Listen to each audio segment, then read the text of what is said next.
Ladies and gentlemen, welcome back to the Pullze Check podcast. Boy, do we have a special one for you guys today. I mean, first of all, let me introduce all our guests. There's a couple of first timers here, and then I think Hunter's been here before, but we're gonna have to, brush you guys up on my boy, man. But as always, we got my man EBatez, we got my man JGOD, and then we got my man Hunter. Hunter, quickly, man, talk to us, bro, about you. I know you've been on the podcast before, but give everybody a brief little, description of you, man. All right, so I'm Hunter TV. I'm a Call of Duty YouTuber. I've been a top Call of Duty YouTuber for almost 5 years now. Mainly Warzone, but multiplayer, zombies, anything, all that stuff. Okay. All right, man. Yeah, go check out his YouTube. He's actually correct when it comes to I'm the reason the Ratskin's in the game. Just letting everybody know. Like, actually, not trolling. So, yeah. I love that. I love that shit. All right, man. Next, we have T Captain, who is a first-time guest. And let me tell you, bro, before he tells you a little bit about himself, I'm just going to glaze him real quick. This man, T, has been doing the Lord's work when it comes to, like, finding bugs, finding issues, finding little things, man. So, T, brother, you're doing amazing fucking work, man. You're doing good, bro. I just thought I would glaze you a little bit, man. But go ahead, man. Talk to everybody about who you are and stuff like that, man. Yeah. So my name is also Tyler, but you can call me T-Cap, whatever rolls off the tongue. Yeah, I've been making Warzone content basically since the game dropped, and kind of in the educational realm, but do a little bit of everything. And yeah, I think that's about it.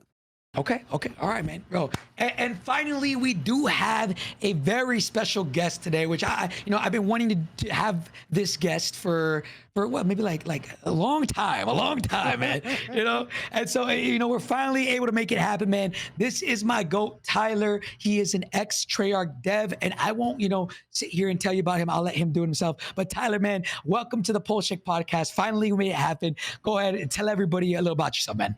Hey, what's up?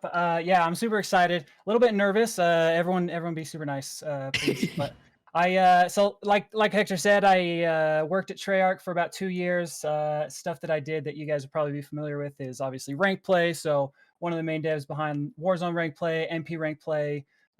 Worked on other stuff like challenges and theater mode and like combat records and all those kind of system stuff. So yeah, that's me. I worked there, like I said, for 2 years, up until this last January. So I don't work there anymore, to be very crystal clear. Yeah. Do you want to? What you told us earlier? I don't know what you want to say. Yeah. Sure. So just to put this out there, like I said, I don't work there anymore.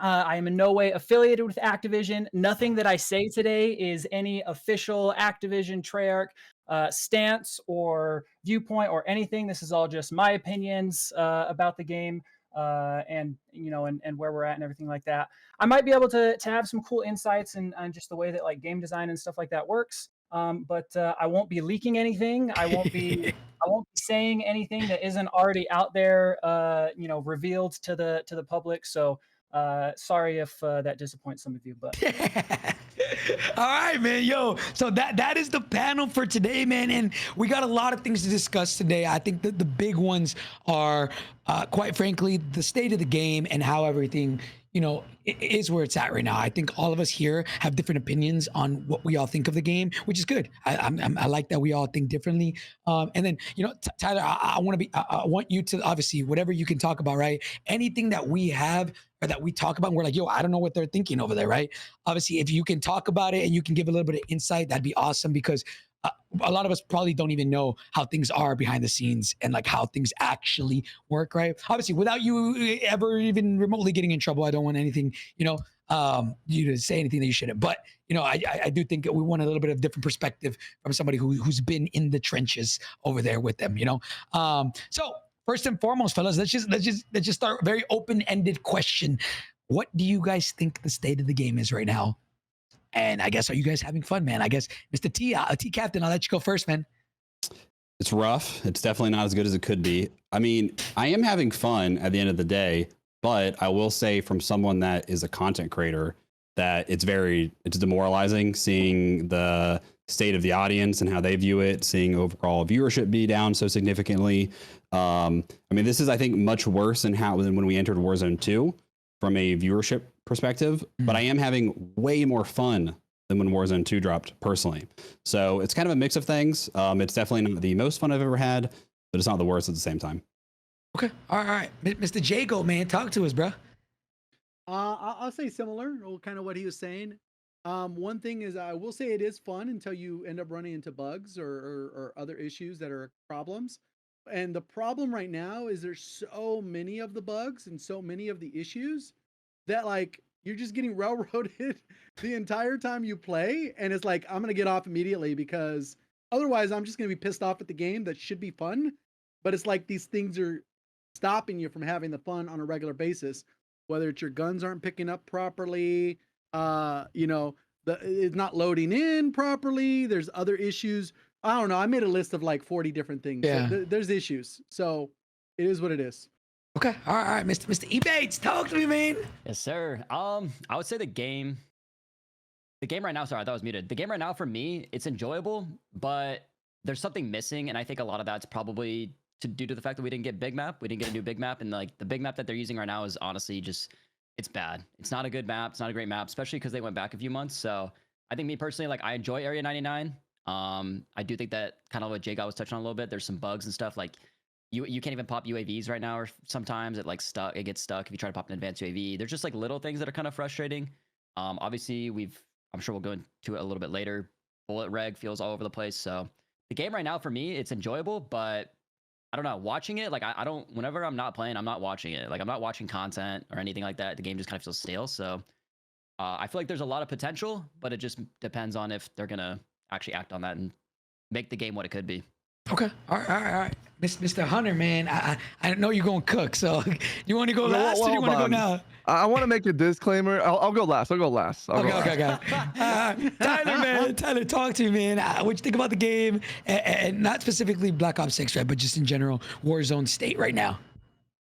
I mean, like I'm having fun. I've obviously probably played the least amount out of all of you of the live version of the game. Obviously, I've played the game Black Ops 6 in general for 2.5 years now, right? So yeah. But I mean, I have fun. I honestly agree with a lot of the things you guys are saying. A lot of the things that are wrong with it. Like from a Warzone perspective, I'm super bummed that we're stuck on Urzikstan. At launch. So yeah, I mean, we can. I'll go into some things that I personally don't like a little bit later, I'm sure. But I think overall I'm having fun though. Like okay, all right, Mr. Hunter, man, go ahead, bro. Mic is yours, brother. Hold on, I want to be absolutely clear here. I'm not here to talk shit about the game compared to previous versions of the game. Overall, I think it's absolutely terrible. Not because of like just the core mechanics, all that. There's so many bugs. I run into a bug every 30 seconds where it derails the idea that I'm playing a battle royale game because it's really just random on what bug you're going to get and how it's going to get you killed. And so, I mean, I would love for you to pull up the first clips of the thing I sent you. Just pull up the first clip because what's funny is I'll add to what Hunter's saying too, is because I watch a lot of streams and it's almost like streamers have figured out the skill gap of figuring out how to counteract these bugs in real time so they don't run into them. That's I want to be sad, bro. It's That's sad. a crazy skill. Yeah, I want to be clear though. I've been playing a lot. I was ranked top 300 at the beginning of the season for battle royale and like overall leaderboard. Like for a week straight, I was top 300. I was actually playing the game, and I've been playing a lot of research. I've been like trying to sweat, camo grind. I've done a lot of different things, just messing around, and all around just bugs kill the experience completely. And you know how prox chat's broken.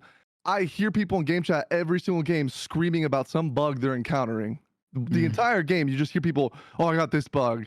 This bug happened to me. So if you could point out, okay, so the clip that's showing on screen right now is an example. Okay, so pause it real quick. Can we pause this real You're quick? just down, bro. No, let me get perks on, okay. bro. Let me give an explanation of this. Okay, so this is a bug you can have happen really easily to you. So as I was mantling sideways, someone downed me, and then when my friend revived me, it put me in this down state.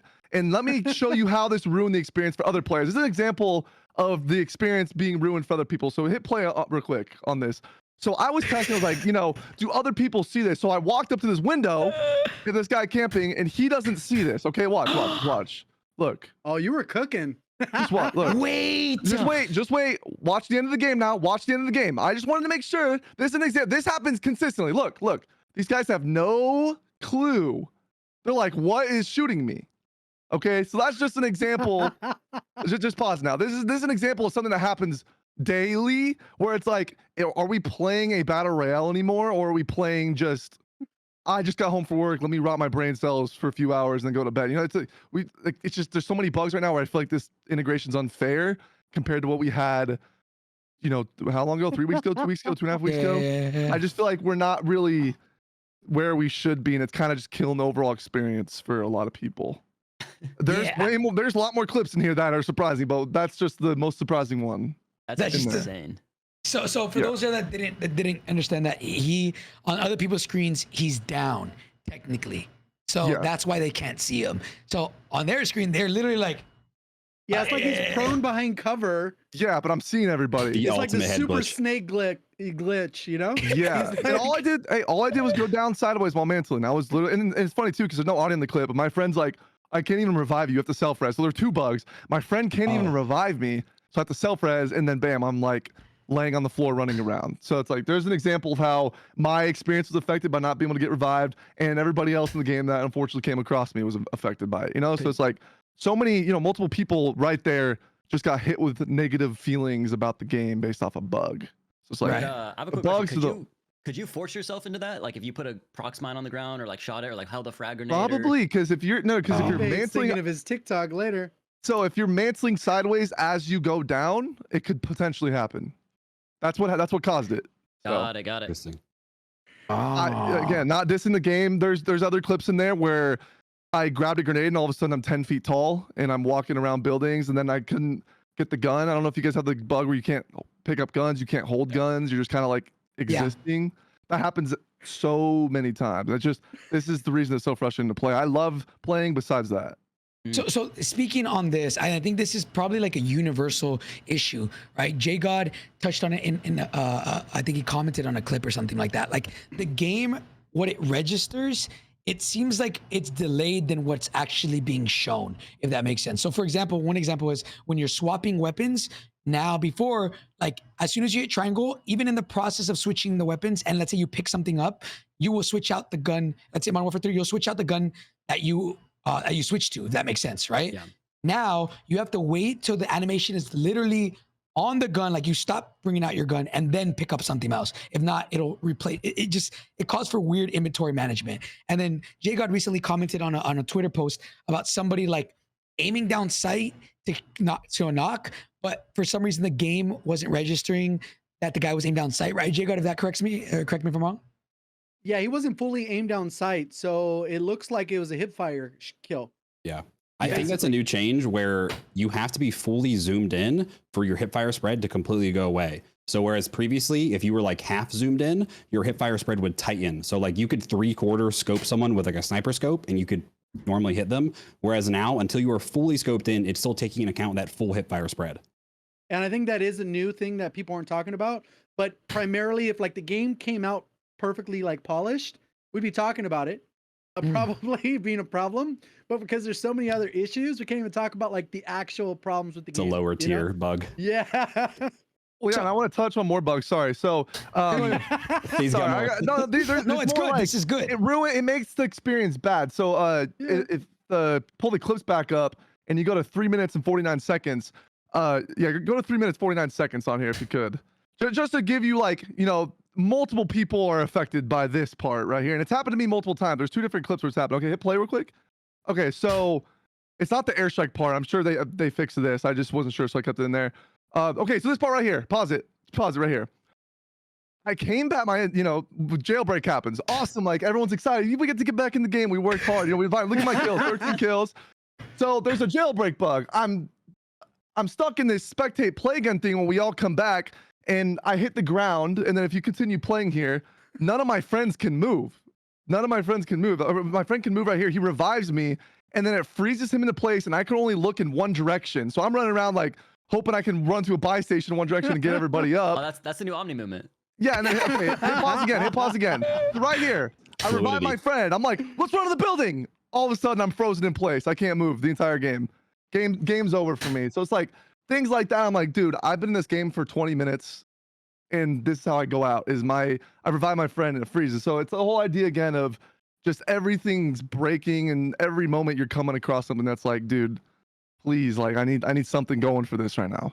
So that was the last thing I want to touch on with that one. So let's talk about it, right? We'll talk about Yeah. what we actually think needs to be addressed. But the biggest thing here, and I think it's the overarching subject today, is, and I want everybody's opinion here, is we talked about it a little bit last podcast, but do you guys think that Warzone every year should be a brand new thing? For example, we saw from Caldera to Warzone 2, completely different, right?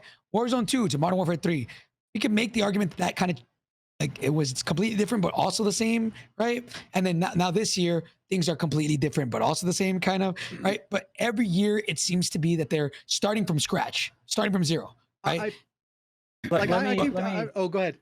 Yeah. Let me. So, I would love nothing else more than if Warzone did not get updated like this every year. Like I think hopefully it goes without saying, like game dev is hard, right? Like it is so complicated. It's just like any software development out there, right?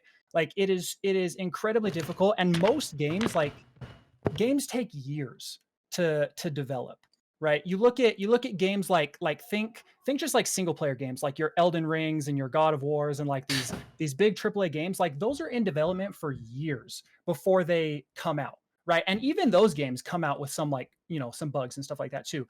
So even our Call of Duty games, like, yeah, we come out with a new Call of Duty every year, but because of like the rotating studios, like it's not like there's 1 year to develop every game. Like Black Ops 6 had multiple years to develop or whatever. Warzone kind of gets the short end of the stick there, because Warzone does come out with a new integration and a new update every year, right? But they're also supporting a live title every year as well. So it's like there's just so little room to breathe, that I wish that it was different. Now, do I think that's ever going to happen? Probably not. But I think it'd be so much better. Can you touch a little bit on why it would not happen? Yeah, I mean, in my opinion, I think that well, I mean, yearly releases are never going to stop because of money, right? Like, I think that's not some secret sauce. Like, obviously, they make a ton of money every year when Call of Duty comes out, and that includes like Warzone players, right? Like, all of you, I think, are all main Warzone players, right? Like everyone here, yeah, Warzone over MP, right? All of you buy the game every year too, right? And so it's just a lot of money, I think, and that's like, it's easy to go like, they just care about money, and I mean, but like that's a legitimate, like it's a business at the end of the day, right? So it's like they want to make money. Where that line is and how you balance that, between making sure the game is, we don't have situations where it's like we're on podcasts talking about, man, this game is so sick, but there's just so many bugs. Right. So why did in Warzone 1 did we stay on the same game engine platform for like 3 years versus the last 3 years has been new each year with each game? Yeah, I mean, I don't know that I have a great answer for that. Like I said, I've only been here since so I came on in like January of 2022, right? And so that was during the Vanguard cycle. And I didn't really even get involved with Warzone until a little bit later, like when I started working on Warzone Ranked play. And so why it started changing so much, I don't know. Now, in terms of the engine thing, I could go off about for a while about everyone using the term engine and what that actually means, and why it's usually not what anyone in the COD community talks about.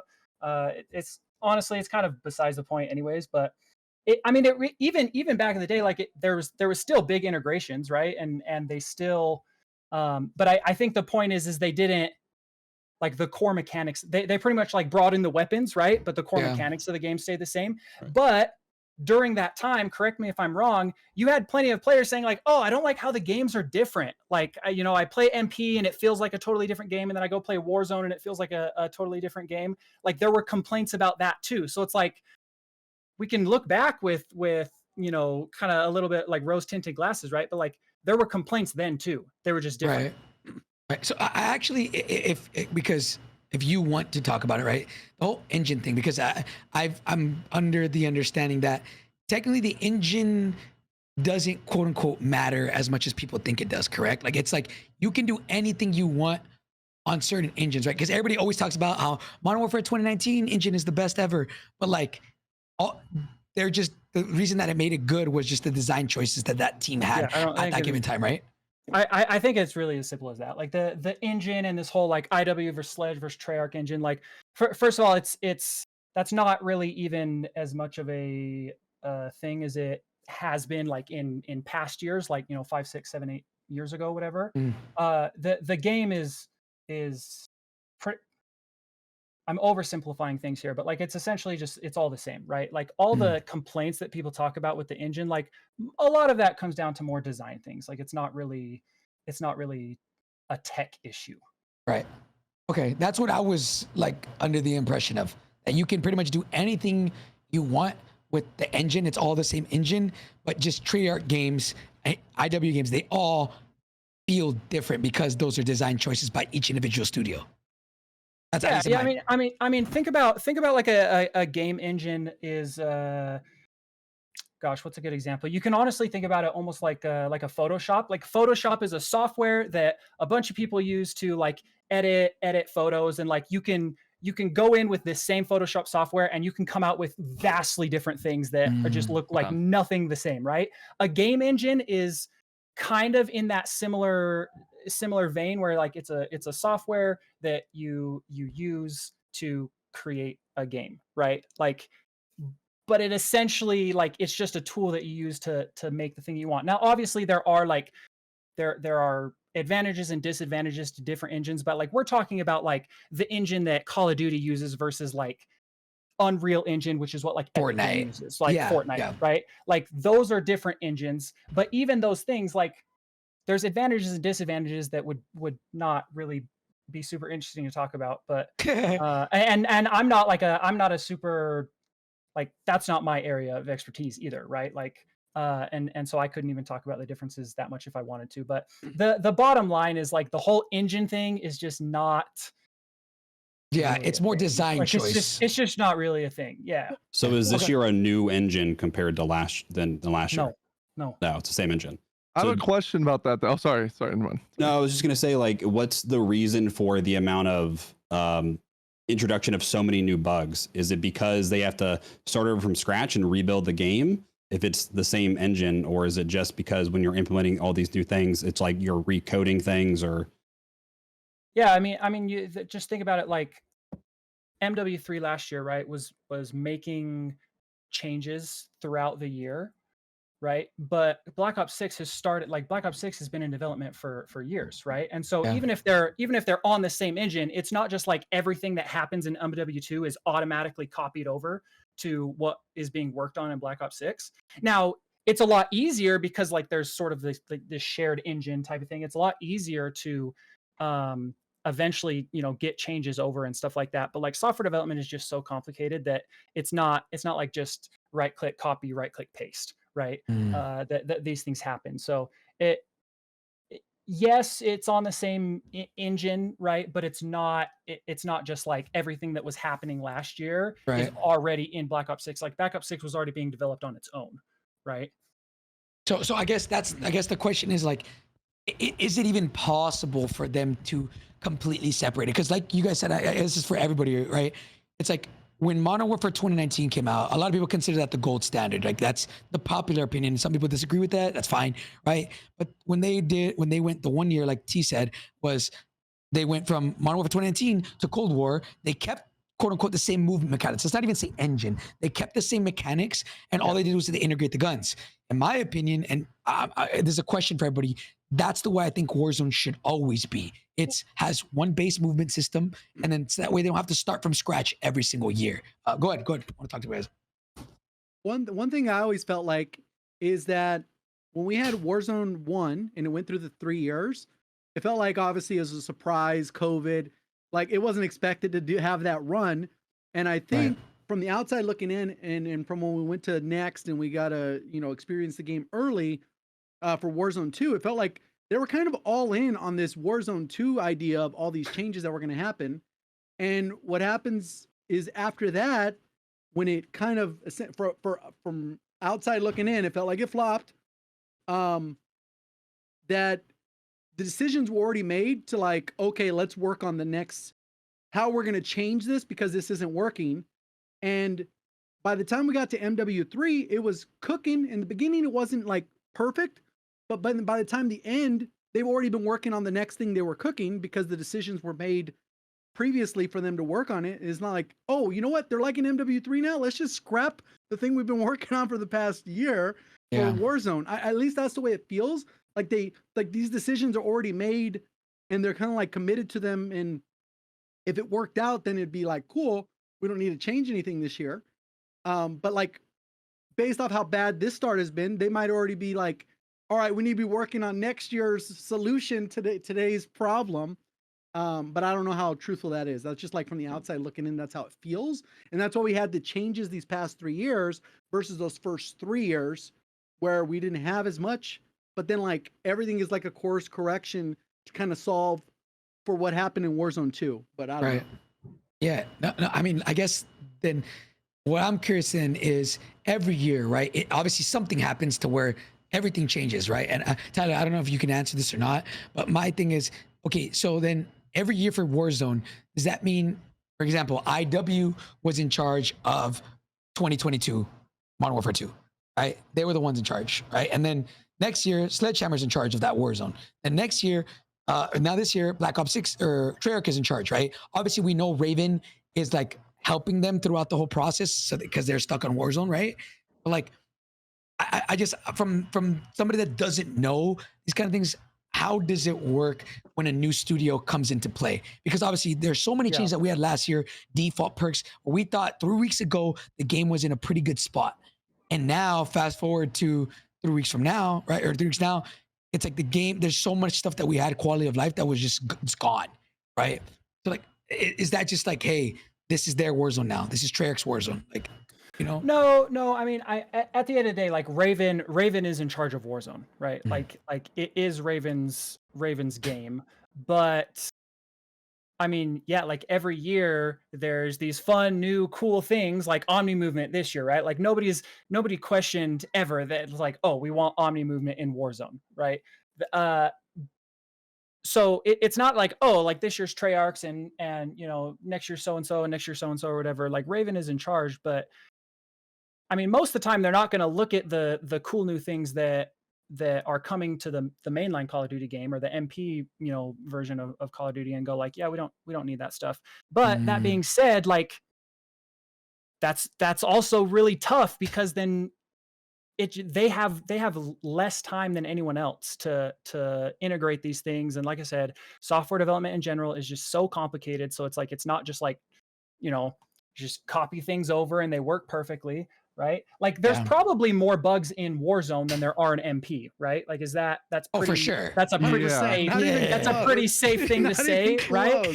You know what I'm saying? So it's just tough. Like I really do think that the way that it was kind of done before, while there were definitely complaints because MP and Warzone felt different, right? And you know, the UI was always different every year because, you know, the mainline, you know, MP game would change and then Warzone kind of still stuck with that, you know, 2019. I even hated that. Like before I worked on it, like it always felt weird to me that it's like, oh, they're the same game, but like they're also not the same game. But like when you look at the options, right? Like I just don't feel like Warzone should be changing so drastically like every year, right? Like, well, they even had the thing with the pro players. They were basically not allowed to play Warzone because of the difference. True. Like a lot of them didn't. Like not that they weren't allowed. Not that they weren't allowed. They weren't because it would like they'd get used to how the movement felt in Warzone, and it's so drastic to MW2 or MW 2019 or whatever they were playing that like they basically couldn't play Warzone because then they would develop habits and they'd play with auto attack sprint or whatever nonsense. Okay. You're talking about like MP like CDL pros back in you know MW 2019 and you know all that stuff. Yeah. I mean that makes sense. So I mean here's the thing. I think what ultimately like is jarring is that the MP game we've been in this cycle for obviously what 15 plus years, no more than that, like almost 20 years, right? Where like a new game comes every year, like it's kind of expected, right?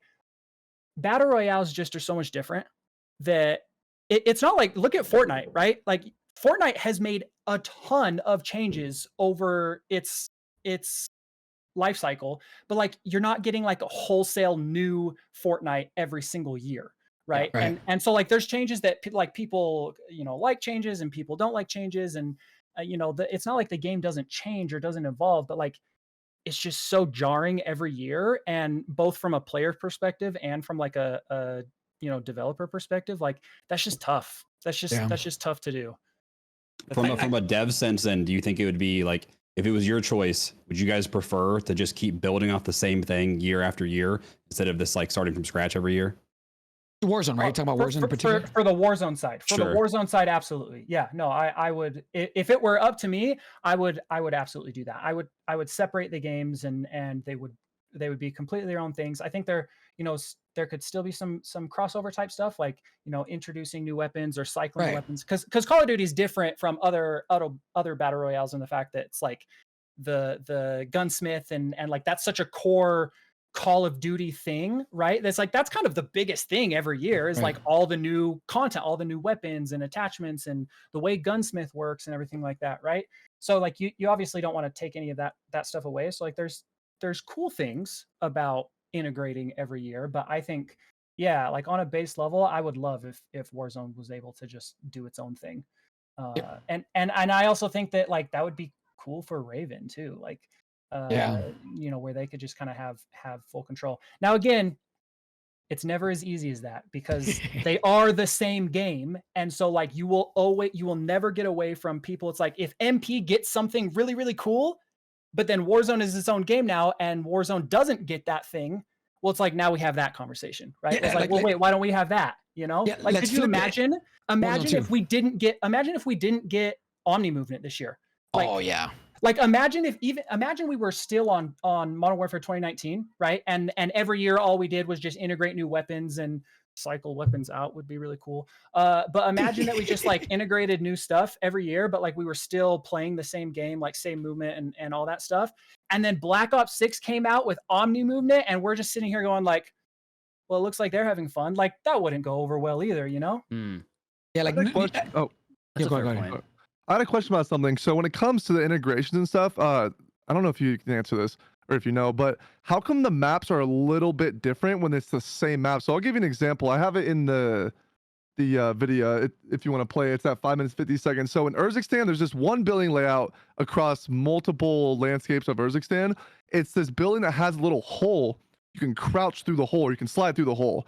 But ever since this integration happened with Urzikstan, you can't slide through that hole anymore. It's like you're almost too big for the hole. And also, same with Rebirth. There's like this one ladder on the side of what's the area? Next to Grandma's house. What is it? It's got a ladder. Chemical. It's at Nova, isn't it? Yeah. So Like, there's this or what ladder you at see called Nova. Nova. It almost feels like your operator's too big to finish getting at the top of the ladder, but it's like that hole in the wall in Urzikstan that you can't go through anymore. That was, you could go through it 3 weeks ago. You can see it right here after this parachute clip. That hole right there. You can see it right there. So I show that you can't go through it. If you play the clip, you see me in Modern Warfare 3 Zombies, which is obviously the Warzone one. I show that you can go through that hole. So like, what's the process of where something like that can break just by random? Because I've noticed a lot of the map feels a little bit scaled different. I've seen other people talk about it. So you can see right here, same hole. I go right through it, and it's like, I've how seen does that people happen? say that with the operator sizes feel bigger or Yeah. smaller. Yeah. Sure, What's like? Do you have any like ideas how that could happen? Yeah. I mean, do I have ideas how it could happen? Like in a general sense, like, yeah, it kind of goes along the same lines with what I was saying earlier. That being said, like I'm not a level designer, so like I've never touched a map ever. Okay. Right? So totally, definitely not my area. But I think again, it's along the same lines that it's like nothing is just copy paste. Right? Okay. And I think that's the best way I can explain it. Now, I'm not saying that it's like, no, it's hard and nothing's copy paste and it's not that big of a deal. Like that sucks. Like that shouldn't happen, right? Like, I think that gets into the conversation of just like how fast these things move and it's easy to miss things like that. I mean, even if they had 10 years, it's not like there wouldn't be things like that get missed. But Yeah, and I Yeah. noticed also same with I'm the rebirth location is messing me up. It's the really long building that's next to Bio. Decon. What's it? Yeah. So in Decon, I noticed there's this railing. It's the first floor stairs that go up towards the Decon buy station, not the one from the tunnel. It's the one that's in the middle of the building. I noticed you can't mantle onto like the side of it to get up the stairs faster because I was getting shot at and I was like, let me just mantle and get upstairs real quick. And all of a sudden, I remember 3 weeks ago I was mantling over this thing and now I can't. So it's like there's a lot of issues like that. I also feel like go with the integration is the map. There's a lot of things you can't do now that you could do before. So that's why I was curious. It was about also weird before too because we had kind of a similar issue with MW3 when it first, like you couldn't go through some windows properly if you didn't have like the mantles, and it was like, what the hell happened? Because we were able to go, like, aren't the windows like one dimension and we're the like it's kind of weird. I don't know. Those things are wonky. The scaling, I don't know. The scaling is just off. Like I just want everybody here to remember that Tyler works on a very specific part of the game. Oh yeah. I know we're asking him so many different. Yeah, worked. Sorry, worked. So just so everybody's clear when asking him questions, just so y'all know, because he doesn't know everything, right? But like, sorry, Tyler, I don't want you to get overwhelmed. I kind of want to go back. No, we're good. I kind of want to go back to like what we were talking about, like with like yearly integrations with Warzone, like games like Apex, Fortnite. I mean, I even like talk about like Dota, League of Legends. Like they have this like core of the game that you could hop on the game now and you're like, even if you played it 10 years ago, it's basically the same game. Like it's not a whole different feel. And that's the thing that's like, I think frustrating with Warzone is that, yeah, sure, we want these new updates and like stuff that we can like, you know, appreciate something new, but the games just feel so different. And I think that's what's frustrating. Like if we had Omni movement, like the movement we have now does not feel anything that's close to Modern Warfare 2019. So if we added Omni movement to the Modern Warfare 2019 movement, it would have been like this whole, like, I feel like people would have been interpreting this whole like integration thing differently because we're not getting a whole new game. It's like, I feel like Warzone had such a successful launch where releasing a successful game at all is like incredibly difficult. So the fact that they're trying to find any kind of success doing a new launch every single year, I just feel like it's not going to work. And you can't keep chasing like these gold, it's like basically like chasing gold medals, like gold trophies. Like you're not going to keep releasing banger after banger after banger. Like one year you're going to fuck up, and that's what happened with Warzone 2. So I feel like if they just found what worked, which I felt like was Modern Warfare 2019, and just continue to build off that, kind of like what Fortnite does with their movement. They're adding like wall bouncing now, but the core of the game is basically the same. And I think that's what's frustrating, especially for me, because I'm like, dude, we're getting these new games every year, and obviously there's these bugs that kind of push us back, and we're like one step forward, 2 steps back, or 2 steps forward, 1 step back. It's constant, like a constant up and down battle. So I don't know. I wonder if some of that is with Call of Duty is one of the few FPS games, especially, that actually does push out a new game every single year. Yeah. Like even you look at the other popular FPS, Battlefield. I mean, there's been how many Battlefields in the last few years? It's not every single year like Assassin's Creed. They slowed down from their yearly releases probably because they couldn't keep up. So I wonder if that's just like part of the result of Call of Duty being one of the few games that is able to push a game every single year, that they think they can like maybe get away with it in a sense in Warzone. Like, oh, we're also going to push this new Warzone experience as well. And it's just kind of backfired on them. Yeah. The reality is only the games that do that are Madden, 2K, whatever. Like, which is the COD, same thing pretty much. Yeah. And COD, these COD has studios significantly more differences too than from year to year. These you also got to keep in mind like Activision is one of the biggest studios in the world, and not even just the biggest studios. Like Treyarch is one of the biggest studios, and IW and Raven, like these are massive, like hundreds of people in these studios, you know, and whatnot. And so you have different studios. So it's like it's a little bit different than just saying it's like, oh, you know, like Valorant doesn't release a new game every year, but that's like as if, you know, if Treyarch was the only studio working on Call of Duty, you know what I'm saying? Yeah. Like I think also, like, look, back to the subject that we were talking about before. It's like for example, there is the question like, hey, should Warzone keep doing this integration? I think no, right? But there is quote unquote some red flags that could happen here, right? Like I know Tyler had mentioned, well, what happens if let's say Omni comes out and people don't fuck with it, right? Or like people are like, oh, why didn't we get that, right? But even worse, right? And this is me saying this, bro. What happens if Modern Warfare 2, everybody, arguably from what we think is the most hated game ever, and that was Warzone's default movement system? Like, well, you know, like. Yeah, my only like my immediate response to that one is like I don't know that, like, it was pretty universally like the feedback for that was that we don't like this, right? So it's not like it's like, oh, we would just be stuck with something bad and like that would suck, right? So I mean, you know, as much as you know, we get trolled and say that like we don't play the game and like we're never listening and stuff like that. Like that's half of our job is like just listening. And you know, there are people who watch every video that, you know, that gets put out, and so it's not like the feedback loop would just stop, right? Or that we'd be stuck with something bad. In fact, I think that it would enable even better, you know, it would enable them to better act on that feedback, because they're not trying to get ready for next year's game that has all these other things that they got to do as well. You know what I'm saying? Yeah, I don't know. I again, we kind of talked But about it a lot. I but- agree yeah, with go what ahead. you were saying though, Hector. That kind of goes back to what I was saying, where like if let's say Warzone 2 did come out and it was just straight fire, then they probably wouldn't have said, you know what, let's try and reinvent the wheel again. Like, let's try and solve this problem. There wouldn't have been a problem they needed to necessarily solve. But so as soon as it didn't come out, then I'm like, let's go ahead and adjust and course correct, because obviously the feedback has been bad. It's not doing particularly well. Right. Let's course correct. But if it came out fire, there wouldn't be that course correction, I don't think. And I don't think we would have had 2 integrations. Maybe we still would have had this Omni movement, but I don't think it would have been the same way. If it came out and it was just straight fire, I don't think we would have had these 2 integrations. Yeah. I don't know, man. I don't know what's still to come, would have right? integrated weapons, I think, and Yeah. kind of what we had in Warzone 1 with the 3 games. But it definitely wouldn't have been like, oh, Yeah. let's overhaul the perks, let's overhaul loadouts, let's overhaul created class, let's overhaul like every system in the game, and then like, oops, we need to do it again. I don't think that would have happened if Warzone 2, Vision or whatever, it came out and it was fire. I don't think that would have happened, but I don't know. Oh man. You want to talk about hit reg at all too? Like, there's a lot of people asking about that. Network? Again, chat. We will get to the topics. We're on one topic. We'll go right now. So I guess now, right? Let's talk about it, fellas. Right now, there's a lot of shit wrong with the game.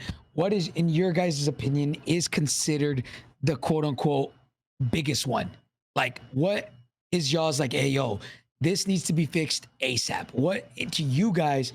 I guess if you guys want, I can start. For me, it's the fucking I don't even know if it's netcode. I don't think it's that. I don't know, whatever it's called. But where it feels like you die in 2 bullets, but you kill in 10. And the false hit markers, it just the servers feel like they're ass. And again, something happened over the last 3 weeks that fucked it up, right? Because 3 weeks ago, it wasn't that bad. And it's not tick rate, because people would say, oh, tick rate this, tick rate that. But we've had 20 hertz tick rate 3 weeks ago, and it was always great, right? So like, what's happening now that's causing this to be so bad? That's my biggest complaint. Well, Just a pause here. Sorry, I actually do have a visual in my presentation. If you go to a minute 44, there is a visual. I win the games for everyone that's gonna be like, damn, he can hit his shots. This is this is my No. Okay, I just want to say, I promise you, right now, Hunter, right? Is it Hunter? Yes, sir. Dude, you are every dev's favorite person, because having visuals like that is beyond help. Complaining about it on Twitter and being like, Bullet Ridge sucks ass, like this is the worst ever, and be like, oh, that's bro. Cool, like great, but like having something to go back and watch, like I feel like it's common sense. But I'll tell you right now, you're every dev's favorite. So appreciate that. Did we pull the Yeah, visual up? I need it to be seen. Okay, so You hear them tweet out your problems. Don't just tweet. You know what I'm saying? Like all right, videos. so first off, pause it right here. Pause it right here. First off, what the fuck is this? I don't really know what like Slide get it's canceling, Omni dog. You movement. ain't never seen a slide cancel? honestly, looks fine to me. Like it looked like he was doing the challenge you walk in the milk cartons and you fall off and break your back. Like that's what it looks like right now. If you hit play here, you'll see multiple shots, or you can see the blood, but like nothing's hitting. Right there, 2 shots, blood's flying out. Okay, and then you see it again. If you keep playing it, you'll see it again towards the end of the clip. And this is for the win, by the way. I still win, but it's like if I lost and then saw this, I would be literally freaking out over this. So that's like the biggest thing for me is definitely the hit reg. You can pause it now. It's just blood mist overshield, bro. You gotta get used to it. It's frustrating too, especially when you hit a snipe that's like 200 meters away. You see blood splat, but the guy's not hit. That's one of the most crazy. frustrating things for me, for sure. Yeah, that right there. That's what I'm talking about. How again, I don't know what it is. I don't know. There's people way smarter than me that fucking know these type of things. But that, in my opinion, is the biggest thing wrong with the game. Hit reg, all that shit. What's weird is how it switched from year to year, because I don't think the servers have ever been amazing for COD. But like it's always been some kind of issue. Like last year, it was a lot of packet bursting in general, just packet bursting. But when you didn't have packet burst on your screen, the game regged well. The network, like the connection felt fine, but there was packet bursting often. This year, you don't hardly see any packet bursting for me personally, but you get issues like this all the time. And even in his clip, I'm sure if you watch it back, the ping will be like 17.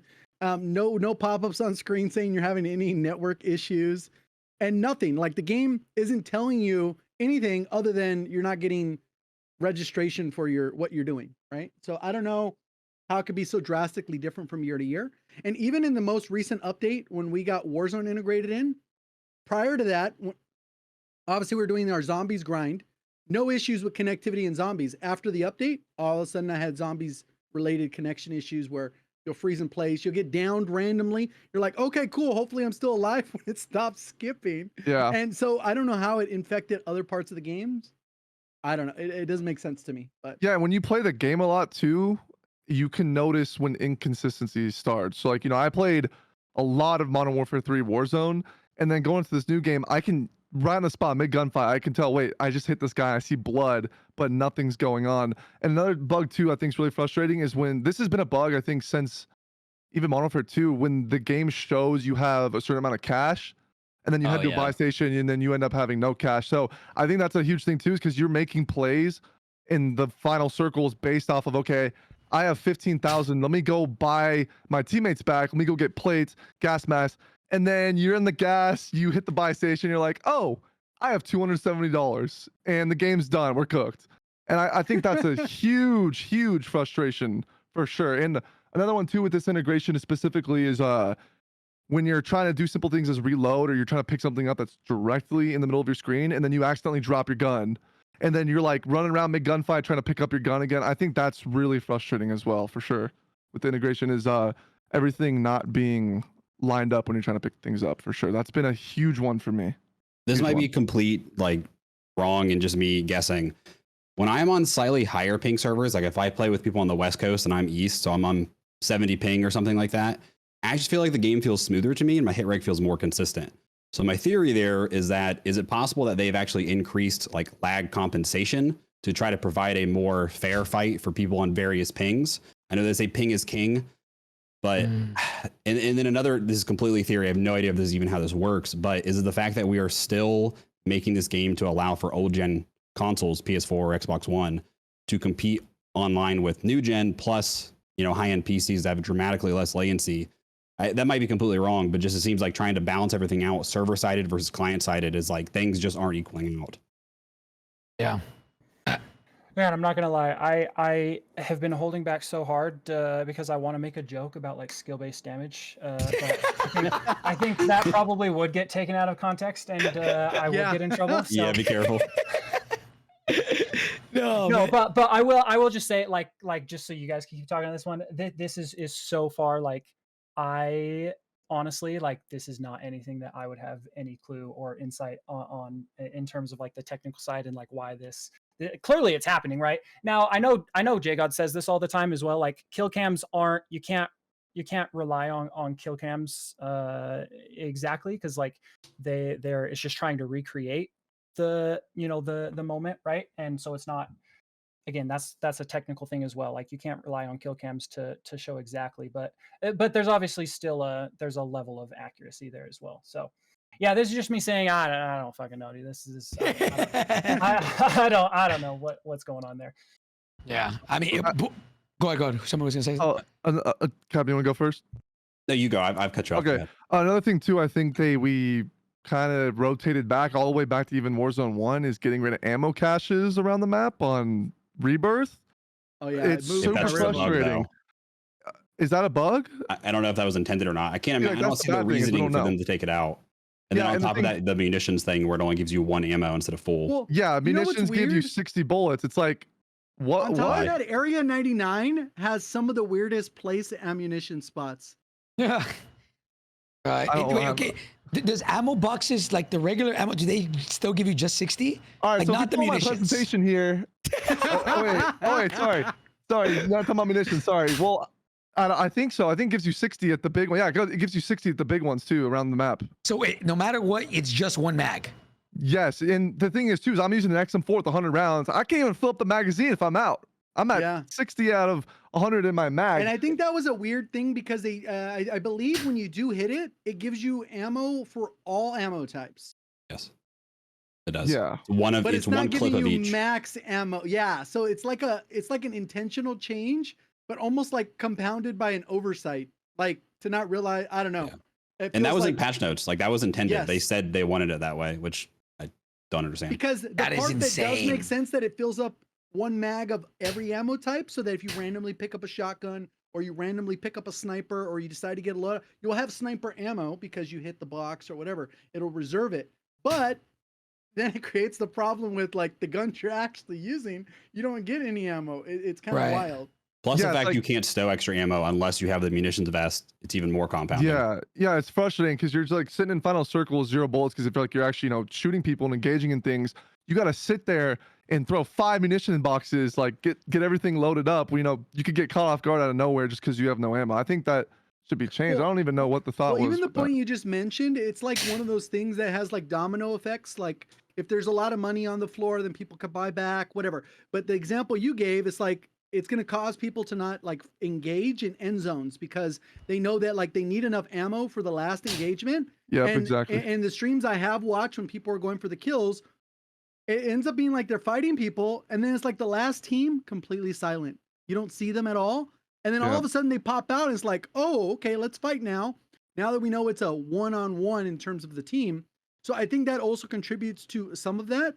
And when I've been playing, I do run into those issues where it's like, okay, I don't have any ammo because I engaged all these people.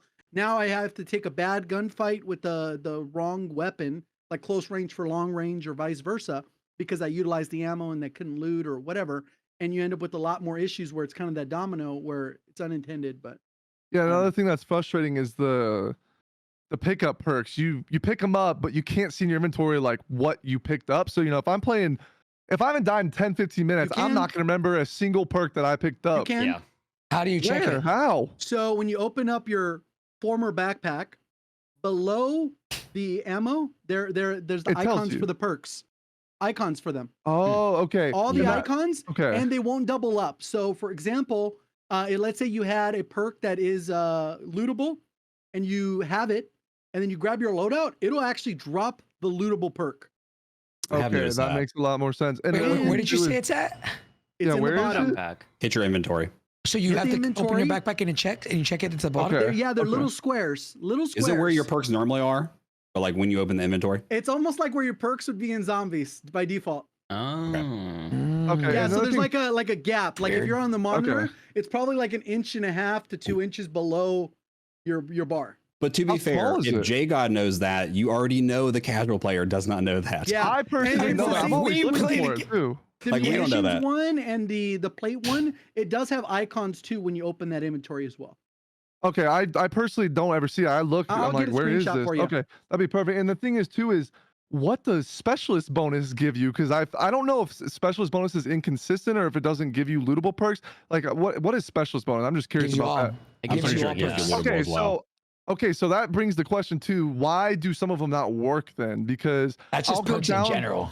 I'll go down with specialist bonus, no shrouded, no smoke, no high alert. I'll die to somebody with ground loot guns, no perks. I don't even get a high alert.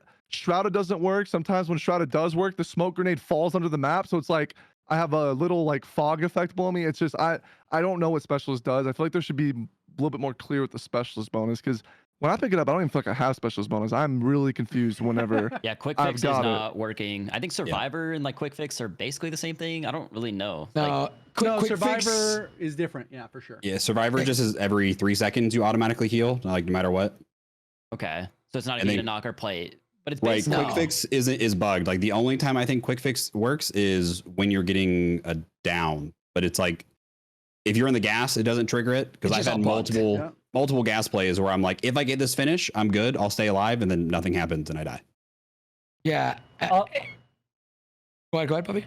I was just gonna say, I'm glad we're talking about perks because I actually think that I hate perks in Warzone. I think that this is, and not that I hate that they exist at all, but I think that this is one of those examples of like the games are the same, right? Like Call of Duty, like Warzone was made as the Call of Duty BR, so it's like how can we turn all of these Call of Duty, this Call of Duty gameplay into Warzone?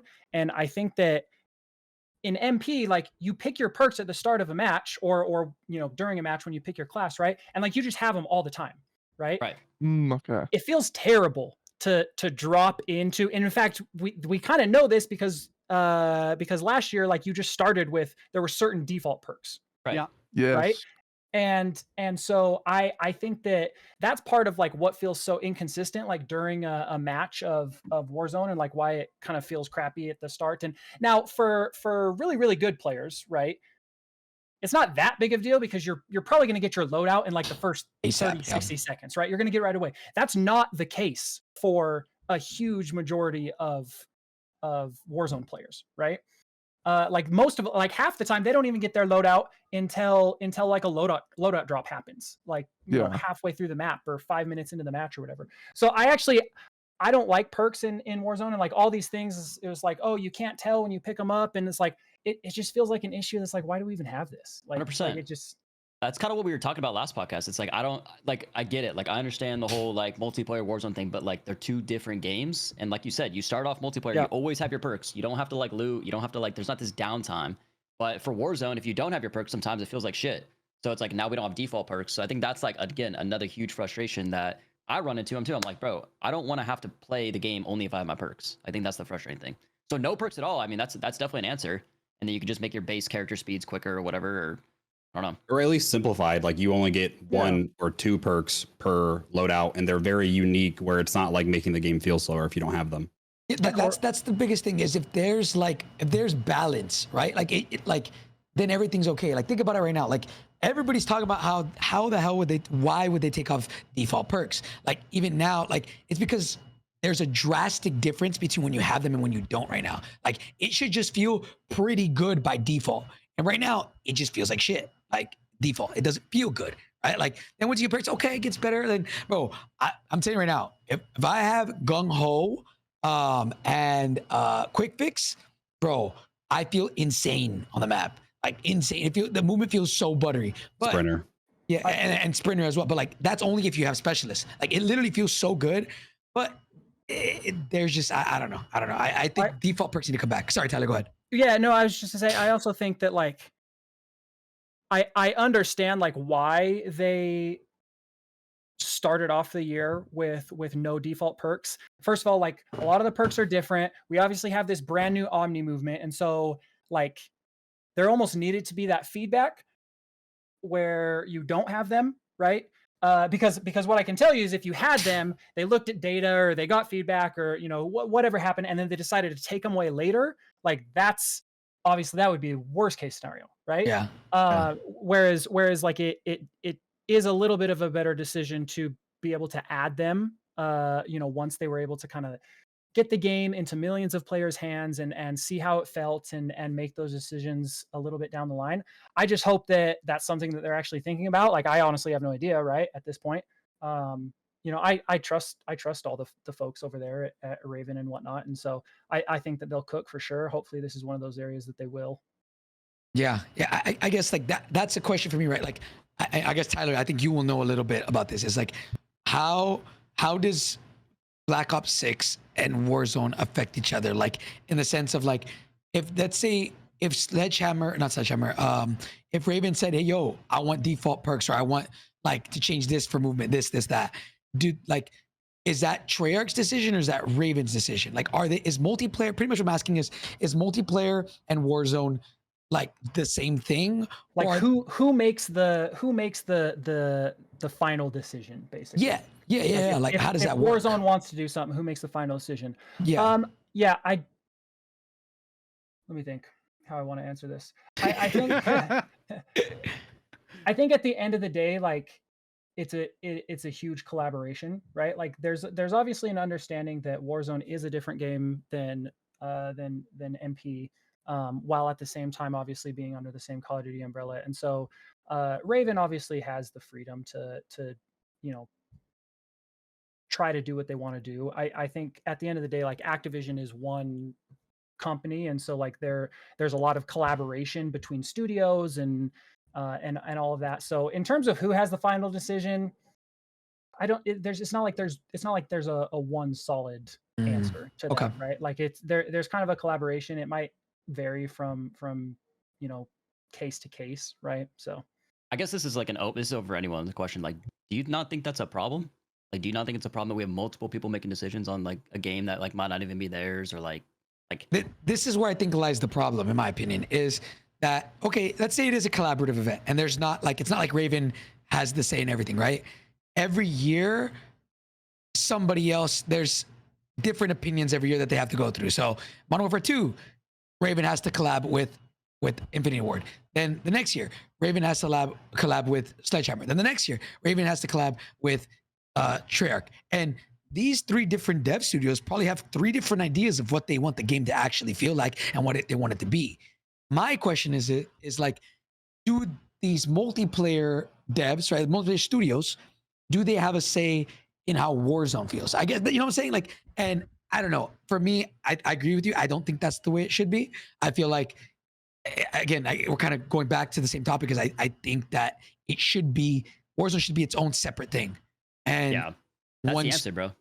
That's what I mean, think. I agree. I agree as well. Like if it were up to me, like I think that the 2 games they're different enough games that they warrant. Like we just got to stop trying to match them up so much. Like, right? I think that both games would get better.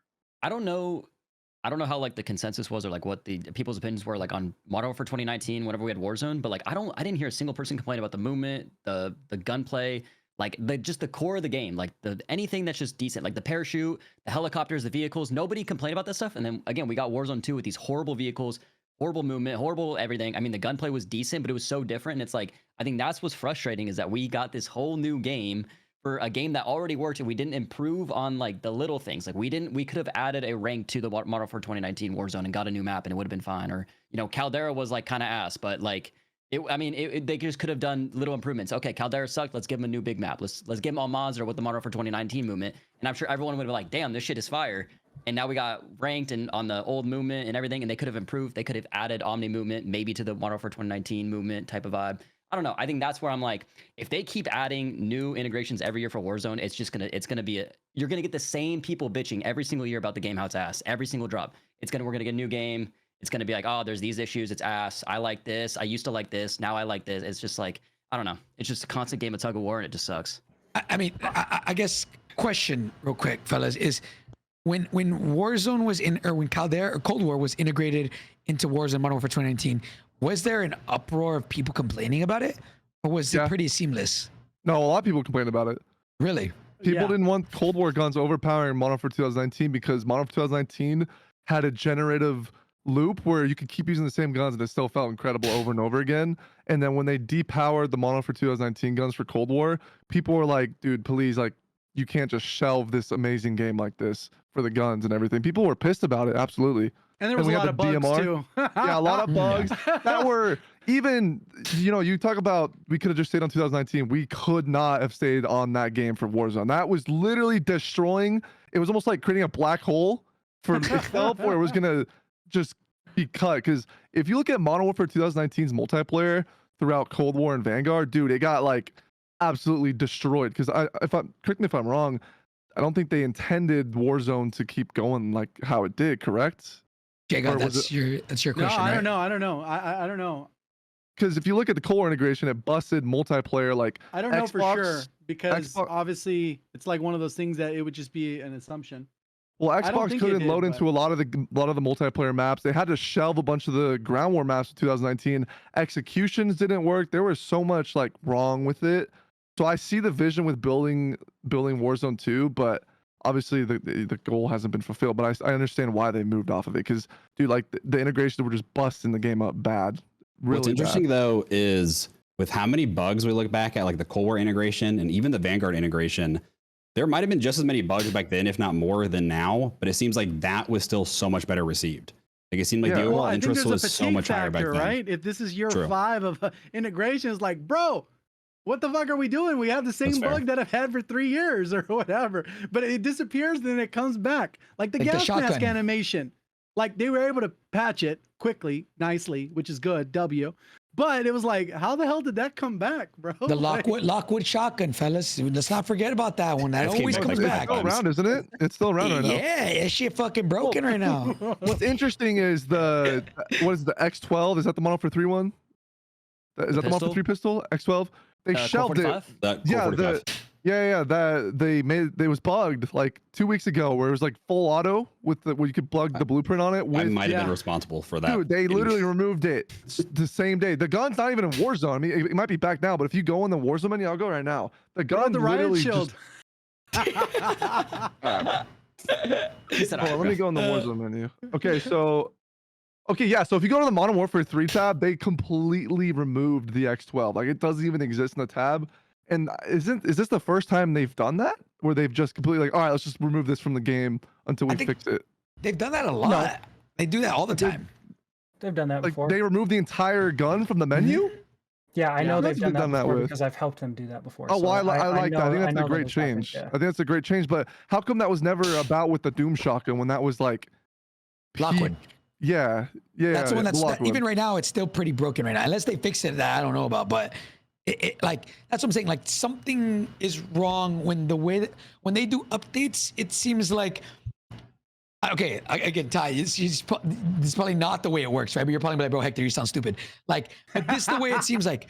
It's like they have a saved file of like an update, and they grab that saved file, change whatever they want to change, put it back in, and then every new update, they don't go back to this file. They go back to the OG file and then change it again because for whatever reason, the Lockwood just is always meta. It just always fucking like it somehow always creeps back. Like it's like, oh, sorry, we didn't intentionally mean to make it one shot again. Let me fix it.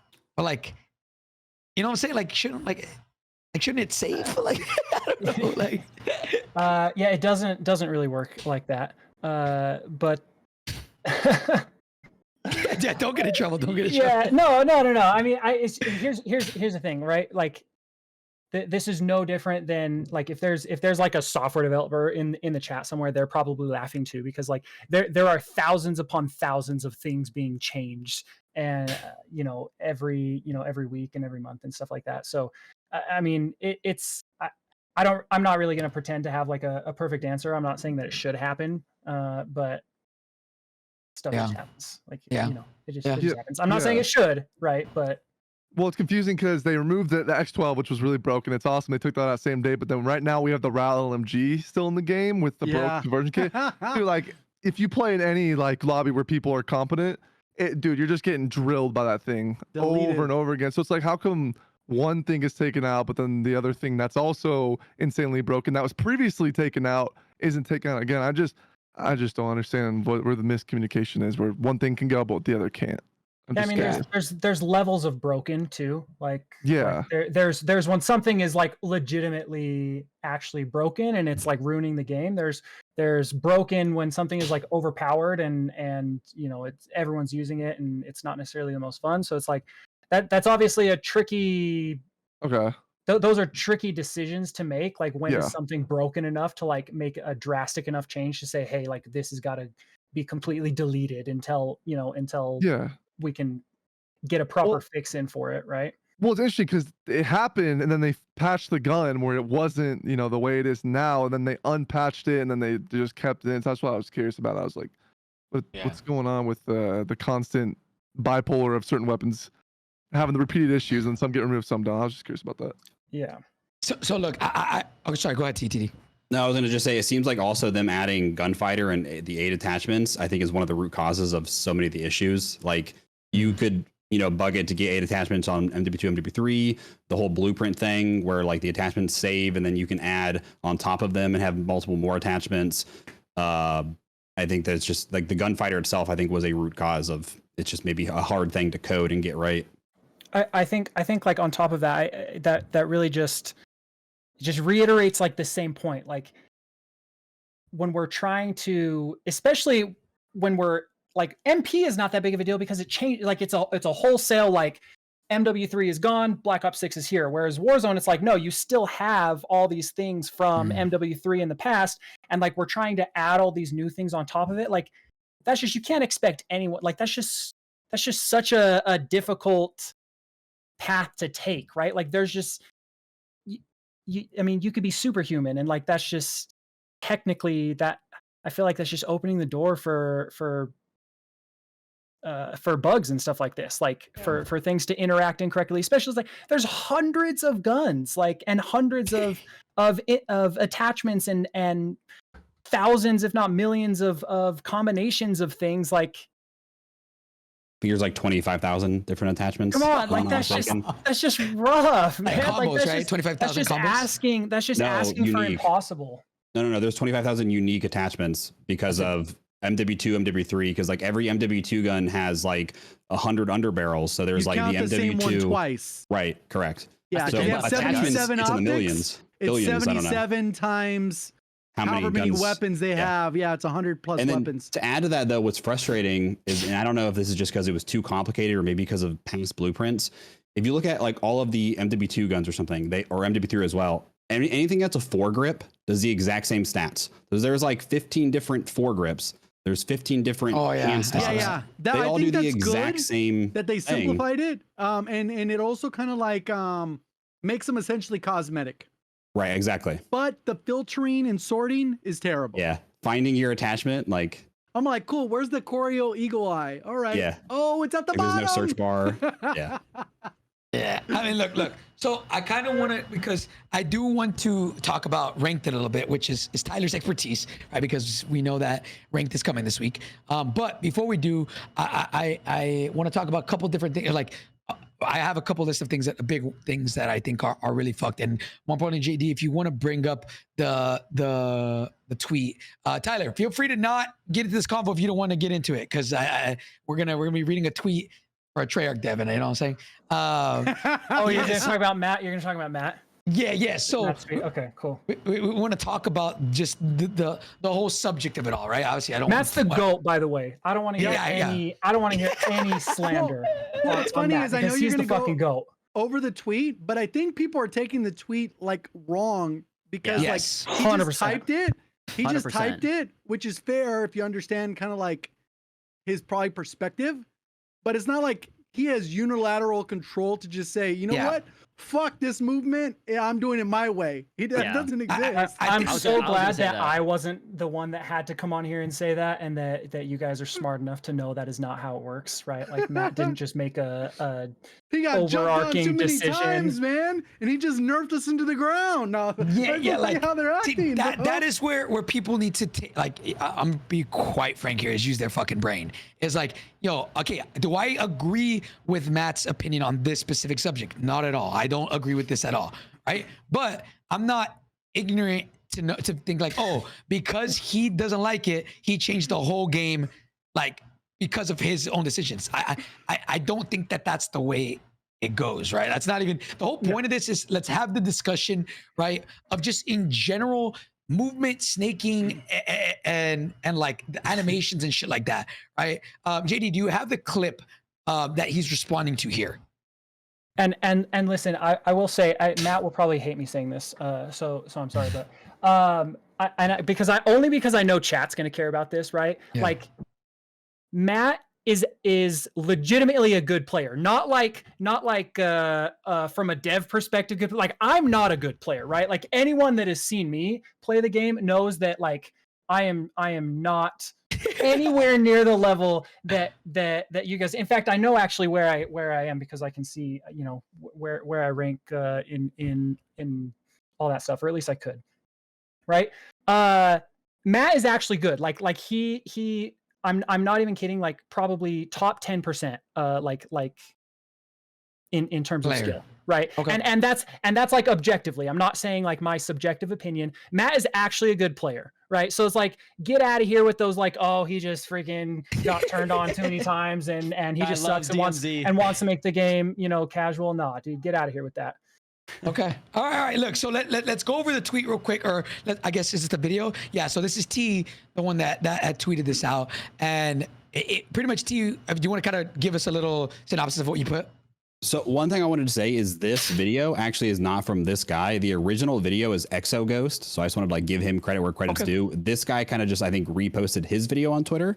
So just as an FYI, but it's basically just a comparison of some very like simple movements, like not even omni movement stuff of MW19 versus Black Ops 6. And the big things you'll see is outside of like how slow the jumping is compared and the lack of momentum, the lack of bunny hopping, is the aim, sway, and bob, where that rear iron sight moves and literally blocks what you're seeing. Whereas in MW19, every movement, it is extremely like stationary and it's very easy to see through the iron sight. And this affects everyone. But one thing I will say that adds to this is, as someone who's played both inputs, this sucks for mouse and key players, because with aim assist, like it helps you a little bit, helps you stay in the area. Like, like you're aiming in this general area and aim assist kind of keeps you there. Mouse and key, like it's on you. You got to see what you can shoot at. And I think people are just frustrated with that because yes, movement is faster and you can do different things, but it's also clunky and we can't see what we're shooting at.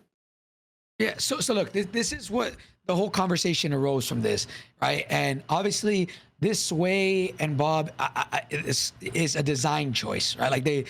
Like pretty much what Matt was saying was that like I mean, we could read it if you want, but to paraphrase, he didn't like that a lot of the gunfights were jumping, right? We're bunny hopping. And so he wanted to add okay, I'll just read it. He said, once prone and crouch speeds become too fast, you end up with a mismatch between first and third person POV, leading to snaking, which has been a massive problem in the past. Faster is not always healthier for the overall gaming experience. I've never personally been a fan of spam jumping during combat, so when we intentionally designed omni-movement mechanics, we just did sway bob when jumping by default to ensure that wasn't the most effective tactic during engagements. If you want spam jump while shooting, we have perks and attachments to increase effectiveness, just like we do for slide and dive. All that said, we're always looking at feedback data and discussing our internal opinions across partner studios on how the game is playing in order to continue making improvements. Okay, so there's a lot of I know a lot of people think that he made the decisions, right? Guys, that's not the case. I'm sure just because one dev doesn't like something doesn't mean they're just going to change it. Go ahead, JGOD. One thing because I ended up looking back and wanted to see kind of how the snaking looked in MW 2019, and it's actually crazy how glitchy it looks compared to how smooth it looks in Black Ops 6. Regardless if you like the animation or you feel like it's cheesy or exploitable, the actual animation is way smoother in Black Ops 6 than it is in 2019. The actual frames skip when you do it in 2019, where it's actually like glitching the screen, which obviously from a competitive aspect, the pros were able to abuse that to a different level. I think in MW 2 and 3, they kind of implemented like fatigue mechanics. So you can only spam for a short duration, and then obviously it'll be like, sorry, you can't do that anymore. And then now, obviously it is what it is. But I think that's a different topic than the jumping mechanic. Yeah, so like, look, let's talk about the snaking thing first, right? Like, we'll break this down into sections. The snaking part of this, I feel like, to me, okay, and I tweeted this out, and you guys let me know, I personally did not think that snaking was that big of an issue on Warzone in particular. In multiplayer, I understand why they have these implications, right? Why they do these different things, because you die in a bullet, right? You snake once, you're dead, right? When it comes to Warzone, you see somebody snaking, you have 3 plates. You can disengage, you can figure it out. Like, it wasn't that big of an issue.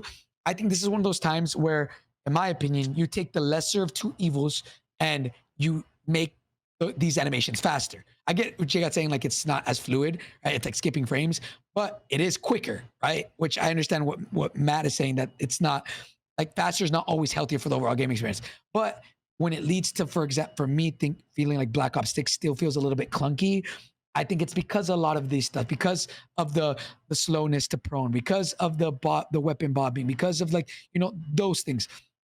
So now, I mean, I'm curious to hear y'all's opinion for again, my biggest thing I'm preaching this podcast is I would hope that they one day separate the two, but I don't think that's going to happen. But yeah, what's y'all's opinion on snaking? First, just the one thing that I'll say is even separating the two, like I don't think the opinions or conversation really changes that much, because it's the same problem. It doesn't really matter what game. Now, yeah, like is snaking worse because it's harder to deal with and easier to abuse an MP versus Warzone? Like, yeah, obviously, right? But is it still an issue because of glitchy animations and like it's still there's still a desync that is like clearly if one player can see another player and the other player can't see that player at all, but they're getting shot at, like that's not an intended way to play the game, right? And so like while the games, even if the games were different, the conversation is still the same. Like you still have to decide how big of an issue these things are and how you want to deal with them and whatnot. So yeah. I mean, fellas, what's y'all's opinion on the snaking aspect of this? So I was going to add that I wish I knew like a percentage of this, but just guessing, I think less than 5% of players can actually snake well and effectively. Less. So it's probably less. than that. Yeah, Less. 2% maybe, 1%. I don't know. Yeah. So the amount of players that are actually going to be able to snake and abuse this is such a small amount. And again, to your point as well, Hector, it's probably way more of an issue in multiplayer ranked, which obviously I don't think you can do this in ranked, but in CDL, I know they like GA snaking. So that's one issue to combat it, at least at the highest level. But this issue that by them nerfing crouch and prone speeds, it makes the game feel clunky for 100% of people, and it fixes a problem for 1% of the people. Like only the people like us are going to be coming across this in the highest SPM lobbies. Other casual people, no one's going to see anyone snake ever. Go ahead, Tyler. Well, I was gonna say the reason that I disagree with you saying that it's like this fixes a problem for 1% but makes the game feel clunkier for 99% or 100% rather, to that same argument where it's like, oh, only 2% of people can snake, right? Well, probably that same 2% of people notices the what we're calling clunky difference between how you could, the speed at which you could prone and stand up and whatnot in MW19 versus the speed at which you can do it in Black Ops 6. Do you think that there's not a lot of people? No, I really don't. And then no, I'm not saying that to like lessen the impact of the change or make it not matter as much, right? I'm just saying that it's like to say that 100% of the people the game feels clunky or two because of this. I don't think that that's accurate. Yeah, 100% is definitely an overestimate. But I think just to rebuttal that slightly is the amount of more casual level players that say that feel that they state the game being clunky. That percentage is a very large amount of people. Like it's at least 50%, I would argue, versus the snaking problem. I mean, that's like the common thing that I hear in all of from my community. I think a lot of these guys would vouch is the common description is the game is clunky. It's not smooth. Well, one thing that I noticed that I ended up downloading 2019 just so I could feel the comparison back to back. And a lot of the animations in 2019 are slow. They are slow, but they're snappy. So they feel like more responsive to a certain extent because you're getting that immediate input feel versus like the gun bobbing, even though it's doing the thing, it ends up being kind of a weird like comparison because I feel like MW or BO6 feels smoother in a lot of ways, particularly in the snaking one. If you do the side to side comparison, I think the jump shotting definitely needs way more work. To get closer to where 2019 is, because I think that one, it just feels bad. But I think the snaking, the crouching, all that, I think it's just that gun moving more. Like the actual gun game feels slower in 2019. Here's kind of my take on that. So I feel like, why not give everybody the tools to do like whatever and move however? Because if you're saying the players that don't realize the game is slow and clunky, whatever, they don't realize regardless, why not just make the game faster and they're probably not going to realize anyways, but the better, more skilled players are going to realize that the game's faster. I feel like it would just benefit both sides. Like if they don't realize the game's already slow and they speed things up, they're going to be like, oh, everything feels the same. But I feel like the players on the other side, if they speed up the game and it feels slow to them and they speed it up, now they're going to be like, oh, it feels great. I agree. Yeah, okay. I mean, look, there is like here's the thing with Treyarch, right? Like if you look at Treyarch Cold War movement and IW Modern Warfare 2019 movement, they are different, but Cold War did have, it felt a little bit clunkier or slower, right? But they're like Treyarch intentionally, I don't want to say clunkier, what's the word? Like it's less snappy. I think that's the right word, because like I said, when I went back and forth, one felt snappy, but then the other one feels like smoother because it's like, but it's faster. Right. It's kind of a weird. That's why I said it's kind It's of weird. Like you got to do both back to back. Fluidity versus snappiness. I think that's the way to describe it. Like it doesn't feel as snappy, which I agree with you, JGOD. So like moving then to right now, Black Ops 6, it's like there are all these things. Let's go, JD, if you want to bring up the tweet. Let's move on to the next thing, right? Like again, I think crouch speeds, prone speeds, all that should be fast. Like it should feel snappy. It can be fluid and snappy at the same time, right? I'm not saying that one is right or wrong. I'm just saying that like, bro, you can have both, right? We can have both. Now, again, I don't know how that negatively affects multiplayer. I don't know what affects multiplayer and what affects Warzone. And if you change one, does it affect the other? I don't know. But for Warzone specifically is what I'm talking about. Now, moving on to the spam jumping during combat. Here is where, again, lesser of two evils, right?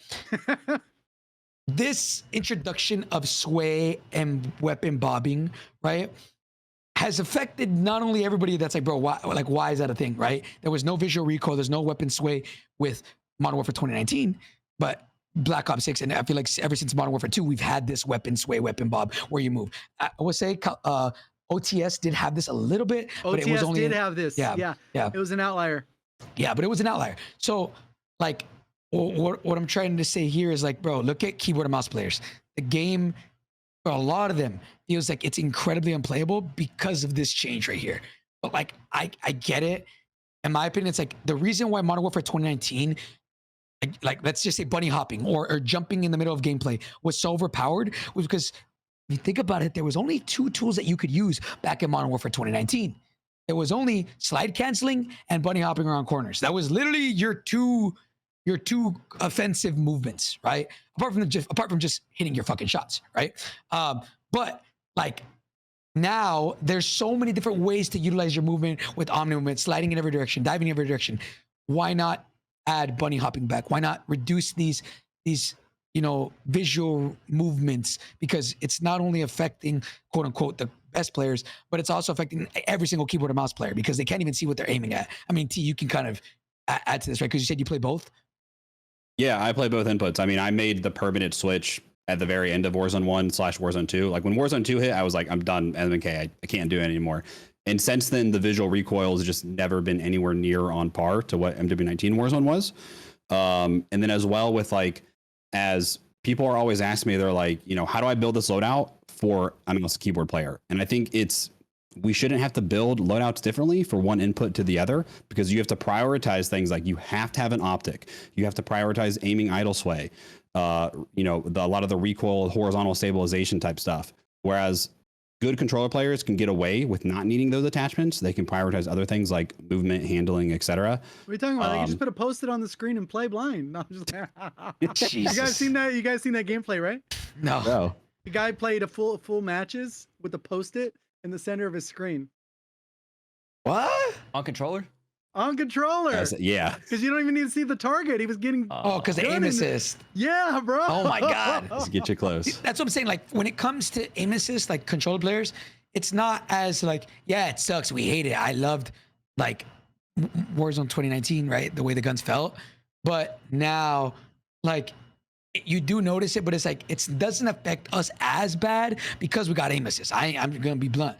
For all the keyboard and mouse players there, you notice it bad when you don't even know what you're looking at. You see, your crosshairs not aligning with your gun, and so I don't know. I'll hop in here too. It also doesn't help keyboard and mouse when they're in certain areas of the map where it's very dark, and you're not getting that aim assist on controller as you would on mouse and keyboard. So like if you use a mouse keyboard, you shoot someone in a dark area, you have an iron sight gun, it can be like so difficult to know what you're hitting versus you have aim assist. Aim assist is guiding you in those dark areas. I personally experienced on Nerd's sorry, Jake, hop in. Yeah, go ahead. I think this gets even more compounded because people have learned where some of these spots are, and they do like the supine prone, where they're actually in a position where you cannot see the body outline properly. Hold on. Like, thank you for bringing that up. I posted one the other day. I was like, what Exhibit a fucking rat, bro. Hold on, we're looking through the presentation. Can't see him. JGOD, thank you for bringing that up. I'm trying to find in the presentation where that's a perfect example of the omni movement. I gotta find it. If you We just can scroll down continue. to section 6, subsection A. Sorry. I wanted to bring back the talking about laying down thing. I personally have been dealing with the slow proning issue a lot. If I'm getting shot at by someone that's on a second story and there's like a little I don't know what you call it, like just something to get behind, it feels really slow to like lay down and get to cover while someone's shooting me from above angle. It feels almost like I have a semi truck on my back. I'm trying to like pull it over my shoulder when I lay down. That's something I experience a lot in this game, especially on maps like Rebirth, where people are always in chemical or they're camping on top. It really can be frustrating to lay down a lot, and especially when you have omni movement, where like if you're sprinting, it's not as easy as just laying down because the sprinting kind of gets you jiggling around and stuff. That's been a really big issue. There's a lot of times where I'm like screaming at the game to prone and lay down, and you're just like standing getting shot. Yeah, and it doesn't let you. Yeah, again, like I feel like everything that we're discussing, it's not even a knock on whatever multiplayer game is out, right? Like last year, this year, like right. But it's like again, Warzone is very different than multiplayer. These things that might work for multiplayer don't really work for Warzone, and it's like if they separated them, right?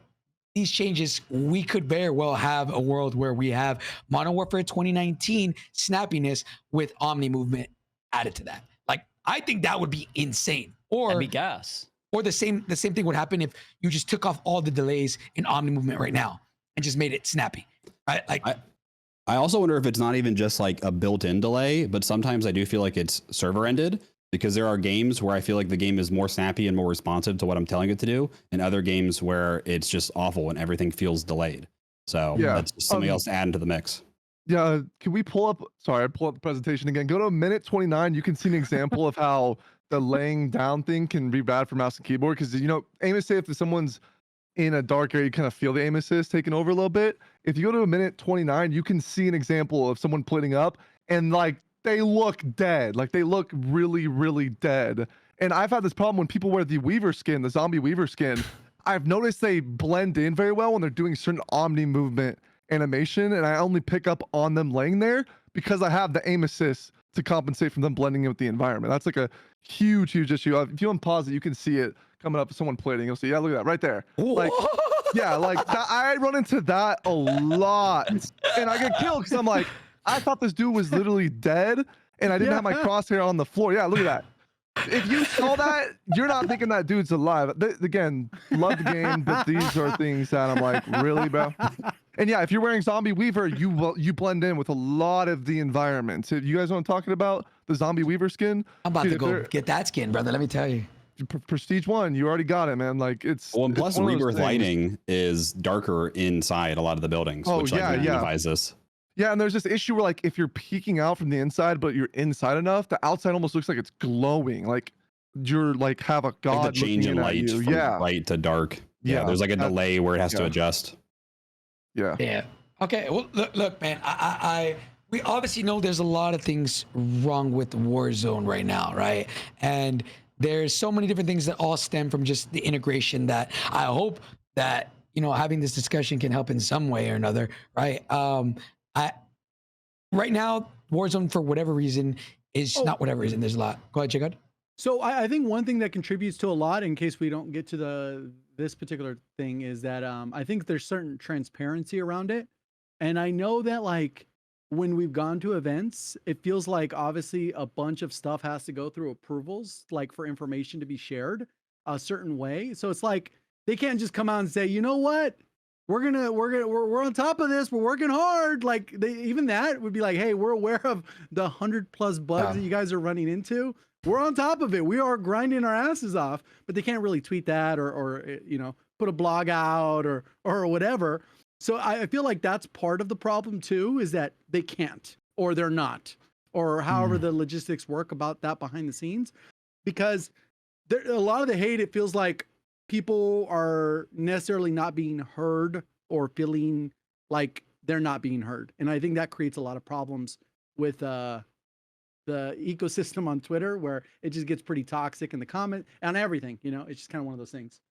It's also tough timing with the holidays too. Like the fact that game's been out for 2 weeks and they're on a week break for Thanksgiving and whatnot. And then you have Christmas break coming up too. So the release year or the time of release is always tricky. One thing too is, sorry to cut you off, is like the game felt frame wise, it felt really, really good with Modern Warfare 3, and then we hopped on Black Ops 6, and the frames have been really bad to the point where I'm on a really, really, high tier computer, and I'm lowering all my graphics, and I still can't achieve the frames I was achieving 3 weeks ago. That's been a really big issue. I don't know if anyone has any explanation of that. Someone said that it was because there's a memory leak and like things in the distance that shouldn't be rendering a high resolution do render in. I don't know if that's true, but I really, really would hope that gets fixed. Well, then there's other bugs like turning off party chat. It boosts your frames or something crazy. For only one platform. It's not even like, oh, you can do it on every platform. It's like, Steam or something. And it's like, I'm just confused because I was getting 240 frames max graphics on Rebirth, Vondel, Fortress Keep, and now I'm getting like 130 with max graphics. And I'm just wondering like, what happened with that? Because the optimization was great. MW2 was like iffy, and then MW3 was like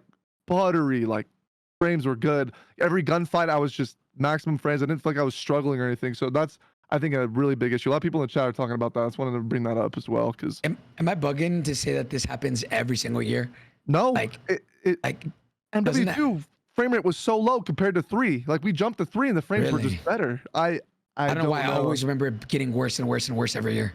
I don't know. I'm being so dead ass. You think 3 was bad? Because 3 felt really, really good frame wise. Yeah, I feel like it gets better as the year goes on because there's just small updates. Yeah, for sure. As it goes on, but I feel like at the start of every Warzone integration, I feel like my chat's always like, bro, did you lose frames? I don't know. That's because every year we get a new game. They build it up the whole year. Then we get a new integration. It goes down here, and then we go back up. It's this fucking roller coaster every year, man. I'm so sick of it, bro. I'm sick of it. I'm sick of it. Another thing too is I don't know if this is intentional, but sometimes they change things just to change things. So an example is, the redeploy drones we've had since MW2, where like you just unfold the drone, you fly up. Right now they make a zip line noise, not a drone noise. So like someone will pop a drone, you hear a zip line. And that can be confusing because if you're in a map where you like, the layout of the map, I'll give you an example. I was on top of, what's the one below Grandma's again with the zip line where it's got like the 3-story building, 4-story building? Nova, I think it's called Industry now. Okay, so I was on top of there. I'm in endgame. I'm reviving my teammate. I start hearing a zip line noise. So I'm looking right at that zip line. All of a sudden, there's a dude above me flying over me like Superman. And he kills me, and I watch the kill cam, and he's not hitting that zip line I'm looking at. He's hitting a redeploy drone. Where it's like, if I heard a redeploy drone, I'm like, all right, bro, like I'm hopping off this revive, I'm looking up in the sky. So that's been another frustrating thing too, is the changing things that, I don't know if it's a change or a bug, but it's things that are not feeling the same as they were. And bugs are just, everything just like, again, it feels random royale right now. With how the game's random royale. And it's not me dissing the game. I don't mean dissing the game. I'm specifically talking bugs and potential things that change. 100%. To Hunter's point, I think like if you had to sum this up, like what's the number one thing that needs fixed? It's the consistency. It's the lack of randomness. It's like gunfights need to feel the same every time. You shouldn't, movement is one way this time, and then when you have your perks versus not having your perks, etc. It's just that lack of consistency. Yeah, which I hope something can be done to address. Again, we have this discussion every single year, which we shouldn't, right? Which is the whole topic of today. But look, man, there's a lot of things that I feel like need to be fixed. We went over just a couple of them. But I do want to talk about a couple of things before. I mean, is there anything, before we move on to the whole ranked topic, do you guys have anything right now you guys want to talk about the game? Just whether it be bugs or anything bad right now that you guys would like to address? Still the audio, man. The audio's not there. Like it's not there at all. They improved it, but I'm still finding myself in situations someone's literally full sprinting, sliding, and I don't hear them until they're literally like in my face when they turn the corner. I watch the kill cam. They're not aim walking. They're gunning it. That has been a major issue. Also, no self-revive sounds as well. True. The chest audio is like muted. Almost. The chest audio, I don't know. Can't hear that it shit. Changes. Yeah, the chest audio like slows like, cool, down. There's a chest here. I can see it in front of me. Yeah, the audio has been a big miss, I think, and same with like gun audio too. I feel like gun audio's been a huge thing. And sometimes I'll be dropping in, someone's shooting a gun unsuppressed, and I don't hear it when I'm dropping in, and then they come out of cover and kill me. I think that's been a really, really large issue, is audio. I was gonna also add about, and this has been an issue really since MW2, MW3, but I think it's been compounded by the like quote unquote server issues we're having, is bullet velocity with long range guns. we compare it to Warzone 1, I think like the average kind of like meta AR bullet velocity was like 1300 ish. And the Jay, you can probably correct me on that. You probably know better than me. Yeah. Okay. It's So like whereas 12 to like 14, yep.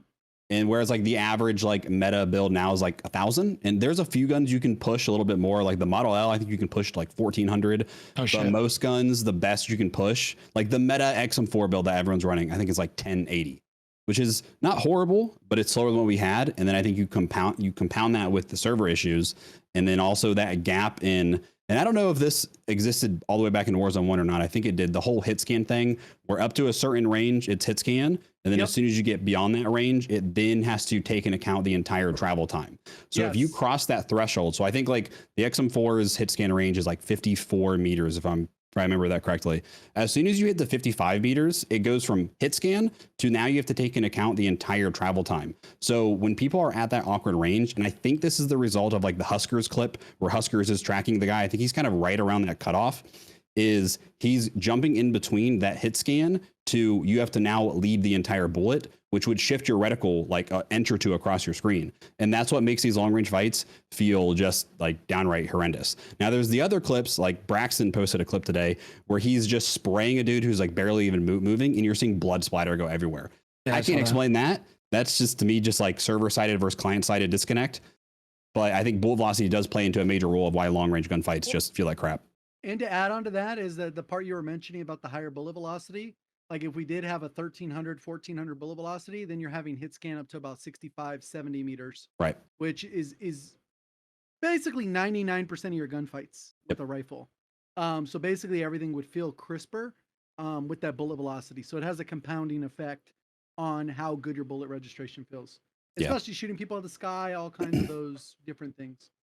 And then even on top of that too, like the reticle shake and visual recoil, which, I mean, that's been since MW2, but like if you compare a VLK 3X from Warzone 1 to this 3X, the reticle is like buttery smooth to just jitter everywhere. So yeah, which is one of those things where again, a lot of decisions that I feel like started in Warzone 2 and just haven't been able to, for some reason, I don't know if that's a design choice, right? But just hasn't gone away. Tyler, I guess you can answer that. Is like things like visual recoil, shake, shit like that, right? Like, is that all design choice, or is that just something that's kind of a byproduct of Warzone 2? No, I mean, I definitely think that it falls under like design choice type stuff. I'll wipe my hands clean of this one. That was not what I worked on. So that you know, I had no say, and to be honest, I don't really have much insight into what like goes into those choices or whatnot. I'm honestly with you guys. I hate it. Like I switched from mouse and keyboard to controller because of that. Like I still play like Fortnite on mouse and keyboard because I actually prefer playing on mouse and keyboard. But not for COD. Yeah. Okay. That's actually. is that a topic that gets brought up, like balancing the inputs, or is that something you had to roll in? Yeah, no, absolutely. It's. I mean, I brought that up all the time. Again, like that wasn't for me. Like I'm almost in the same position as you guys are in terms of like when you know we were playtesting and doing things internally. Like I could provide that feedback on like mouse and keyboard versus controller type stuff, but that wasn't an area that I had like a direct say in. I could just provide the feedback the same way that you guys could. Obviously I have a more direct line of feedback in that case, or had, but yeah, no, I mean I agree. Like I don't like it either. Yeah. Okay. Yeah. I mean, again, chat, for those of you that weren't here at the beginning, guys, Tyler he was a dev for Ranked, chat. So when we get to that, you can ask all your questions. You guys a lot more questions. than that too, but yeah. That just, I know I don't want to bombard him with all the questions that he probably might not have the answers to. Think about like I did a lot of like the out of game stuff, right? So like like I didn't do like gameplay type decisions, like when we're talking about like weapon balancing or like weapon feel and all this weapon sway and visual recoil and stuff like that, movement, like that wasn't what I worked on. I worked on systems like outside of the game, so that would be like ranked or you know, like challenges and combat records and all of that type of stuff. Okay.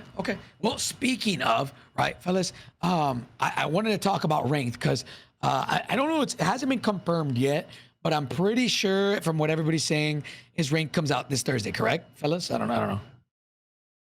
Oh, I have no clue, That's the dude. Is it that's that the soon? rumor. That's the rumor.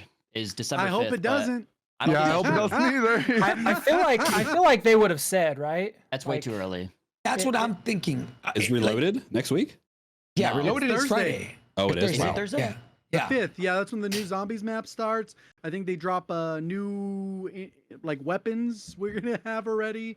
Multiplayer gets their stuff, and then it would be presumed. But like I said, I think they might be doing like a split mid-season. I don't know. well, what did they say? Like, they didn't specifically say that Ranked was coming out with 1.5, right? Like, they just said it No. was like Urzikstan Ranked was coming out during season 1. During season 1. Yeah. Oh Okay. shit! I don't know why I thought they said 1.5. And wasn't MP Ranked didn't actually come out with season 1 either. It came out like 3 or Week 4 days later. later or a week later or Yeah. something like that, 3 right? days later. I would be surprised if like they've announced season 1.5 Right. but they haven't said Ranked, right? Like, They can't. Well, we still haven't got a roadmap for the mid-season, which we would normally get like Tuesday, so Wednesday. that's when they would vlog. announce it, right? Yeah, Tuesday, Wednesday. I But thought usually they at Info said least the tease 5th, it. though. Did he say that? Yeah. I'm looking at it now. His But post. I didn't see like confirmation on that. I don't think it should release, especially with holidays coming up. Hackers are gonna go wild. Like Krampus might just be the hackers this year. And the thing is too is bug wise, I don't know, man. I mean, I haven't seen the new build, but I don't know. It's not a playable state unless they Yeah, have it's somehow not. said, "Hey, you know what? We figured it out. There was a problem. We found it." Like, Yeah, like don't again, know. it goes back to the whole idea of there's so many bugs. It's just random royale, and it's like if you're in a ranked setting and it's not not perfect, but not like way better than it is now. I don't know. I think that's frustrating. I think is there's so much that comes with like getting top 250 or being the first to like number 1 or whatever. I know like Soka was like a product of this. Like back in Warzone 2 when he was number 1, his numbers jumped to the moon. Yeah. So if you're just like hoping that you don't like die to hackers or die to bugs or whatever, it's basically just random on who is going to get up there. So it's like Yeah, it just, like how many people are gonna get the bug where they come back and they have nothing? bro, it's literally like rank dropping on a new game is actually life changing. So it's like it kind of sucks that if we don't have a good game, there's like the hackers under control or at least a solution or something, then it's going to be an issue. Yeah. I mean, Tyler, again, whatever you feel comfortable with talking about, what can you kind of tell us about this whole hacking situation? Obviously, you haven't worked in it for half a year now, right? But like, still, you kind of been in the trenches during rank seasons and stuff like that. Obviously, we know you guys. I know you. By the way, chat. I'm gonna say this now. Tyler does not work on anti-cheat stuff. At least not that I know, right? That's Ricochet. He just implements the rank systems, right? Correct. Okay, just making sure. Yeah. So like, I'm assuming you're just as frustrated as all of us are. Correct. Okay. So I have no further insight. No, for real. Like I honestly, I wish that I had a better answer in terms of like what's going on. I am as baffled as you guys are, and I know that it's just as frustrating for the active devs and the teams over there. And why it feels worse, because it like, I'm not blind, right? Like it definitely feels worse like for MP rank specifically.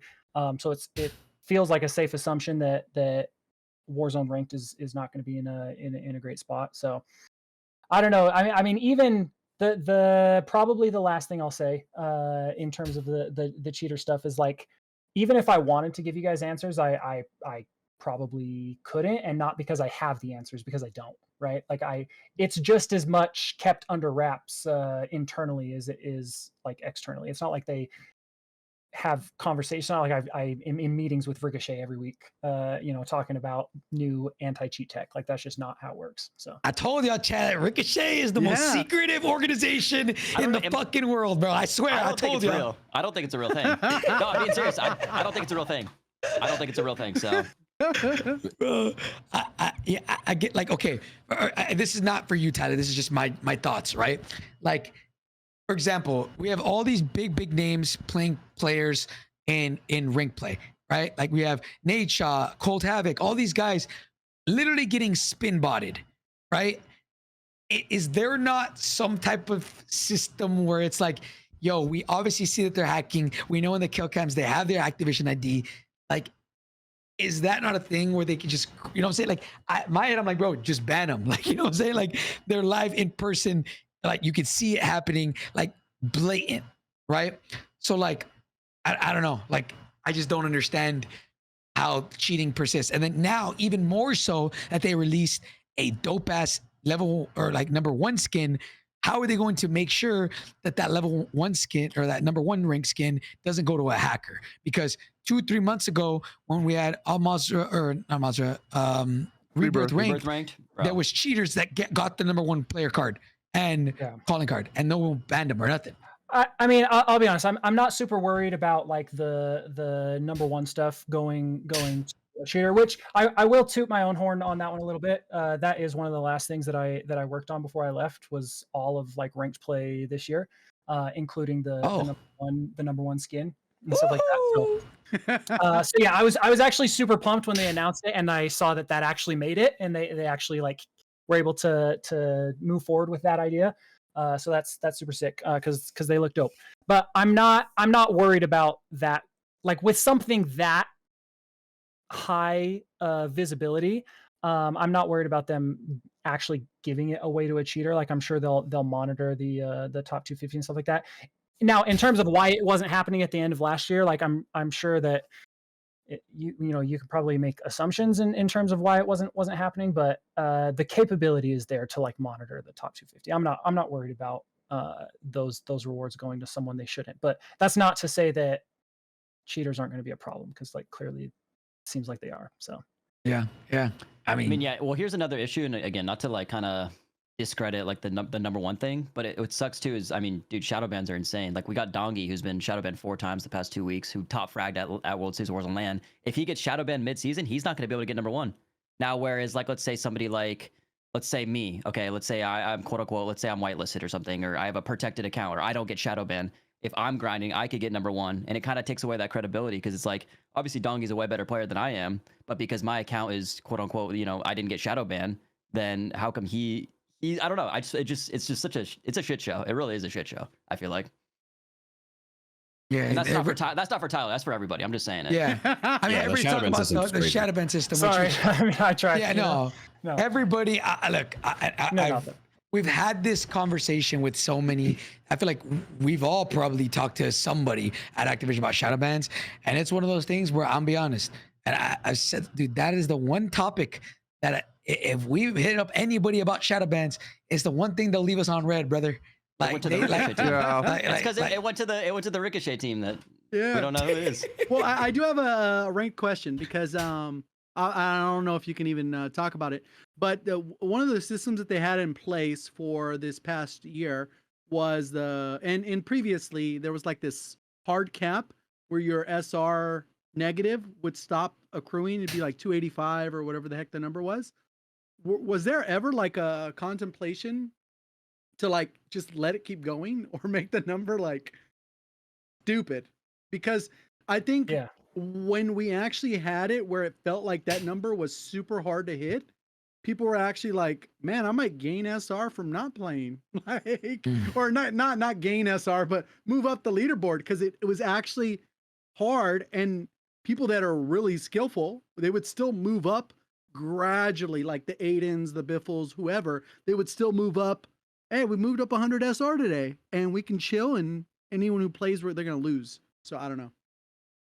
Yeah, I mean, 100%. Like any ideas that have been talked about, like in the community, or that you guys have brought up, like I can almost guarantee that those ideas were discussed internally. Like I can't tell you the number of like spreadsheets and like models that I personally like would build out and try to figure out what the balancing should be for like these SR deployment fees and the amounts and stuff like that. It's a super, super difficult line to find, because on one hand, like, if you were to look take your suggestion and be like, oh, like what if we just let the SR deployment fee like go on forever? Like it stopped at 285 or whatever it was, right? And I'm pretty sure that number changed throughout the seasons or whatever, right?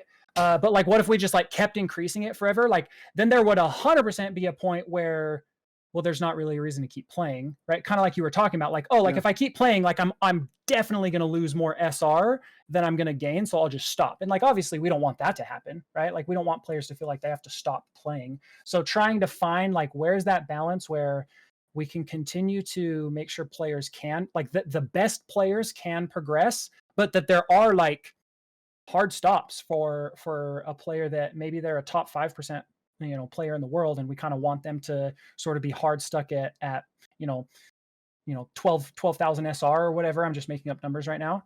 Like we want a system that distribution actually happens, right?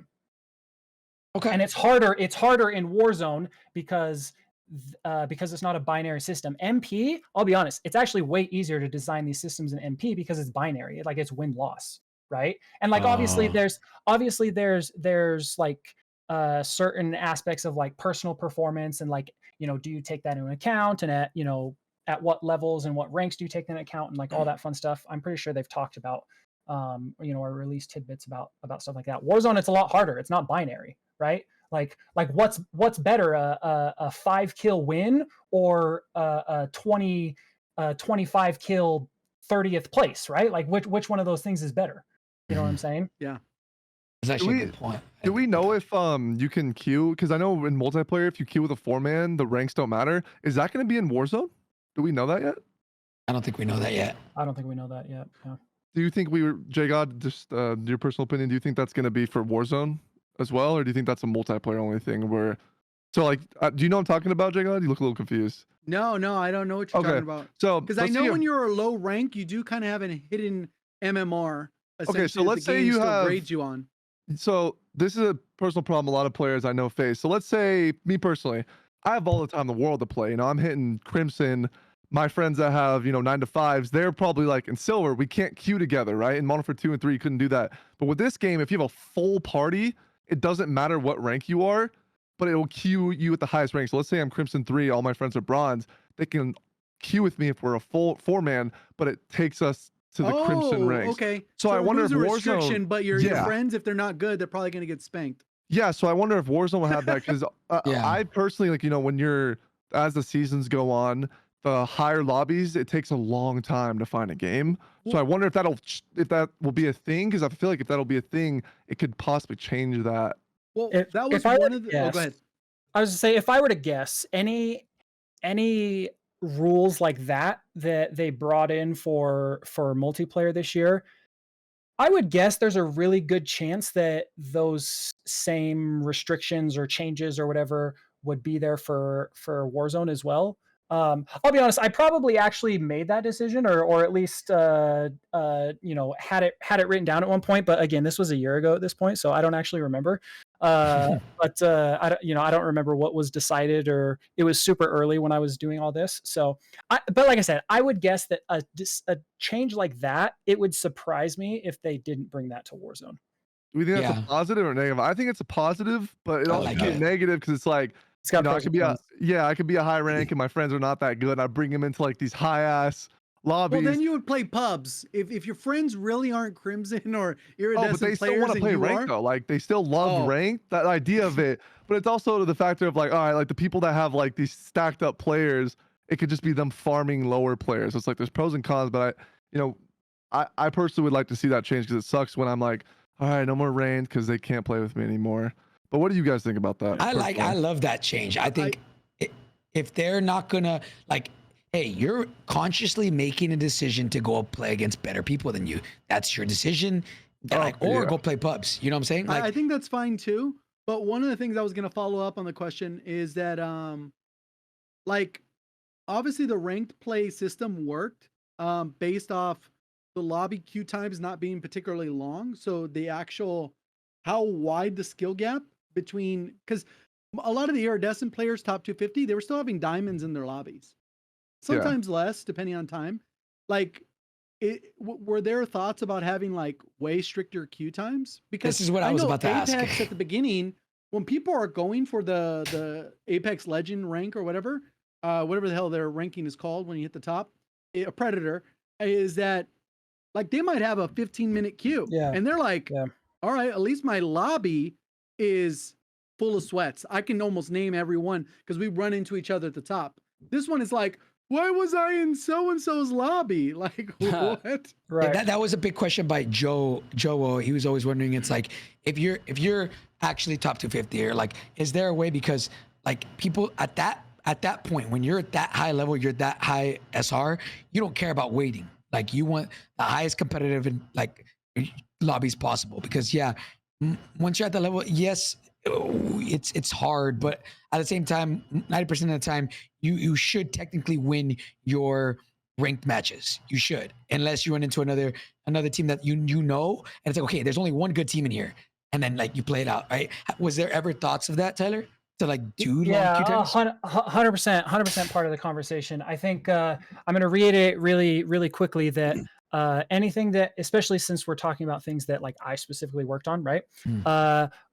Anything that I say is just going to be like my opinions, right? Or sort of general, these things are how design conversations work, right? None of this is official Activision, Treyarch stances or anything like that. So Okay.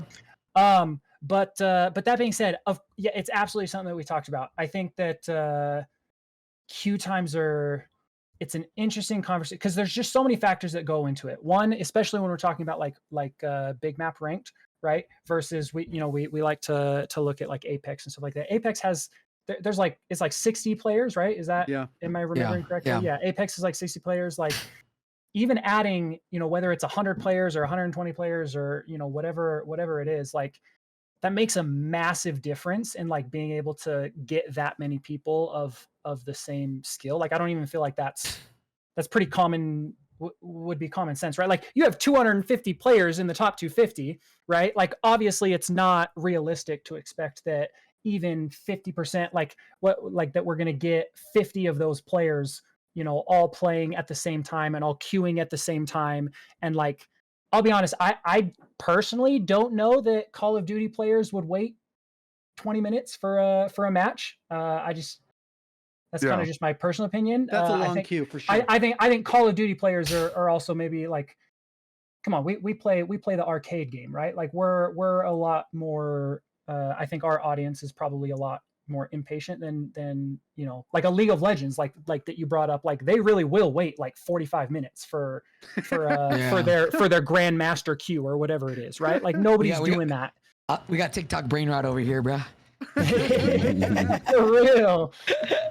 Another thing to say Biffle's about in the chat saying he ain't waiting for shit. So like, that guy's a fucking toddler. I mean, Tyler, then would it, like, let's not go to one extreme end, right, where it's only top 250, but was there ever conversations to do, okay, like, all right, if you're in like, Erie, right, because Erie and above doesn't matter, like it's the same thing, right? Like only Erie and Crims, like once you hit Erie, you only queue with Erie and Crims. Because I feel like there's enough people to make lobbies for that. Or if you're in Crim, you only queue with, I would say, like Erie or like one below, right? Is there a world where that was possible, or is that not something? Because right now, like, yes, ranked still does feel like ranked, but not necessarily because it like you're playing against good players, but more that you have to get a certain amount of kills, and people that you're competing against in other lobbies are trying to get a certain amount of kills too. Does that make sense? Yeah. I mean, in an ideal world, like I obviously like, I feel like it's safe to say that like not only do I agree, but I feel like anyone in my position would also agree that it would be the best if we could have full lobbies of like all iridescent players, or even like crimson iridescent players. Now we can like that data is obviously available. Like we know exactly what the average lobby looks like, for top 250 players and iridescent players and all the way down to bronze players, right? So it's obviously a conversation that we had. I think that probably the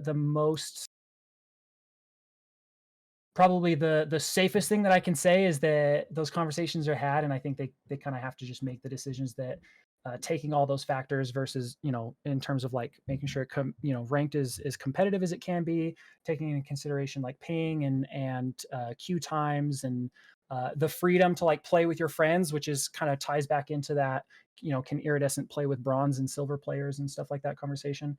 All of these things, like this just kind of goes to show how complicated even a simple question of like can we make all these lobbies within one skill division or something like that? Like there's just so many factors that go into it that it's it's just really difficult to find a perfect scenario. Yeah. Can you comment on? Oh, sorry, go ahead. No, you go ahead. Can you comment on all? I assume this is probably out of your realm or something you couldn't even comment on, but like this is something I noticed a lot when it was a new season and everyone gets, all the Eerie players get reset to diamond or something. If there is like a hidden MMR that's also taken account of like your previous rankings. So for example, like early days in, when I'm playing other people that have been also reset to diamond, I feel like every single diamond team I'm running into, I see they have the Eerie calling card and they're actually Eerie level players. Is that something it's not purely just based off what your rank is, but outside factors that influence the matchmaking?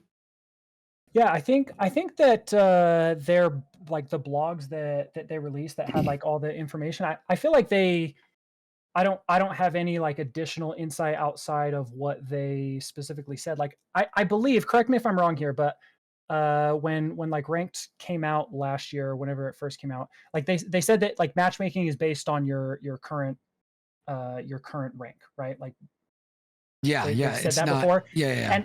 And whereas MP, they've specifically said that matchmaking is based on like your current rank plus your hidden MMR. Like they've said that in their blogs, right?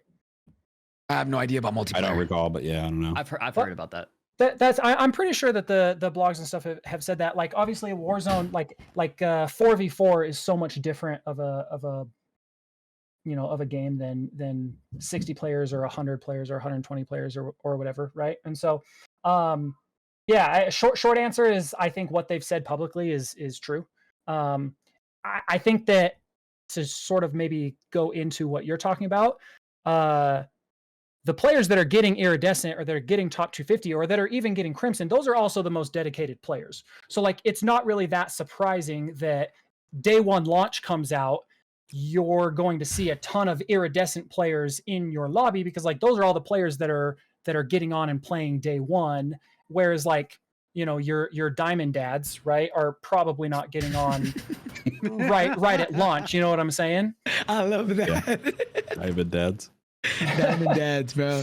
Yo, someone needs to trademark that shit ASAP. I had a concern to bring up. Sorry, I just wanted to ask with ranked play. The whole idea, again, someone said it in chat, it kind of made me think about it, is the idea of, if you have a full party and you can play with lower ranks, what's stopping someone from being like Crimson and they bring in a Bronze 1 cheater in a 3-man full party? That guy gets banned, he hops on the Bronze 1 account again.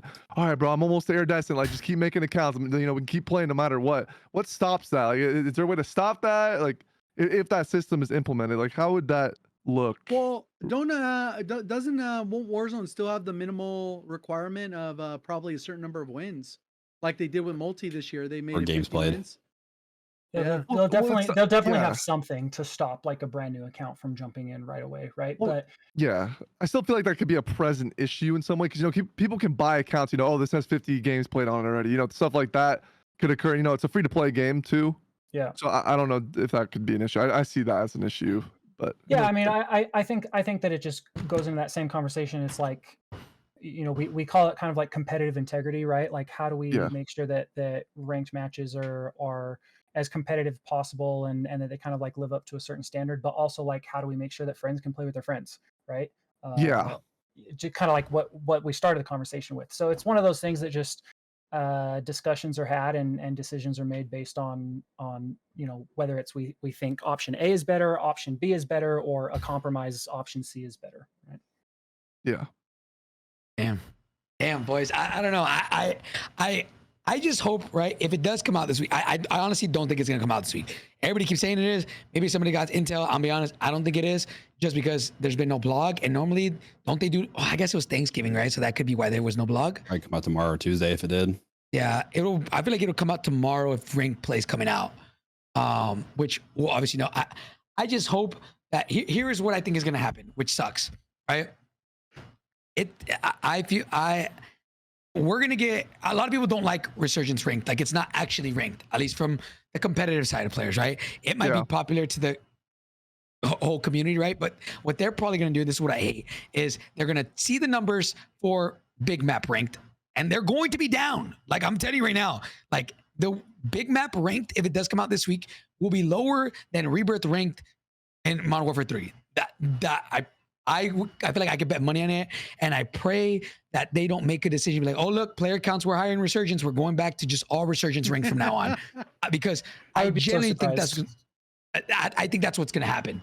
I would be genuinely surprised if Big Map Ranked ever goes away permanently. Really, Yeah, I would be so surprised.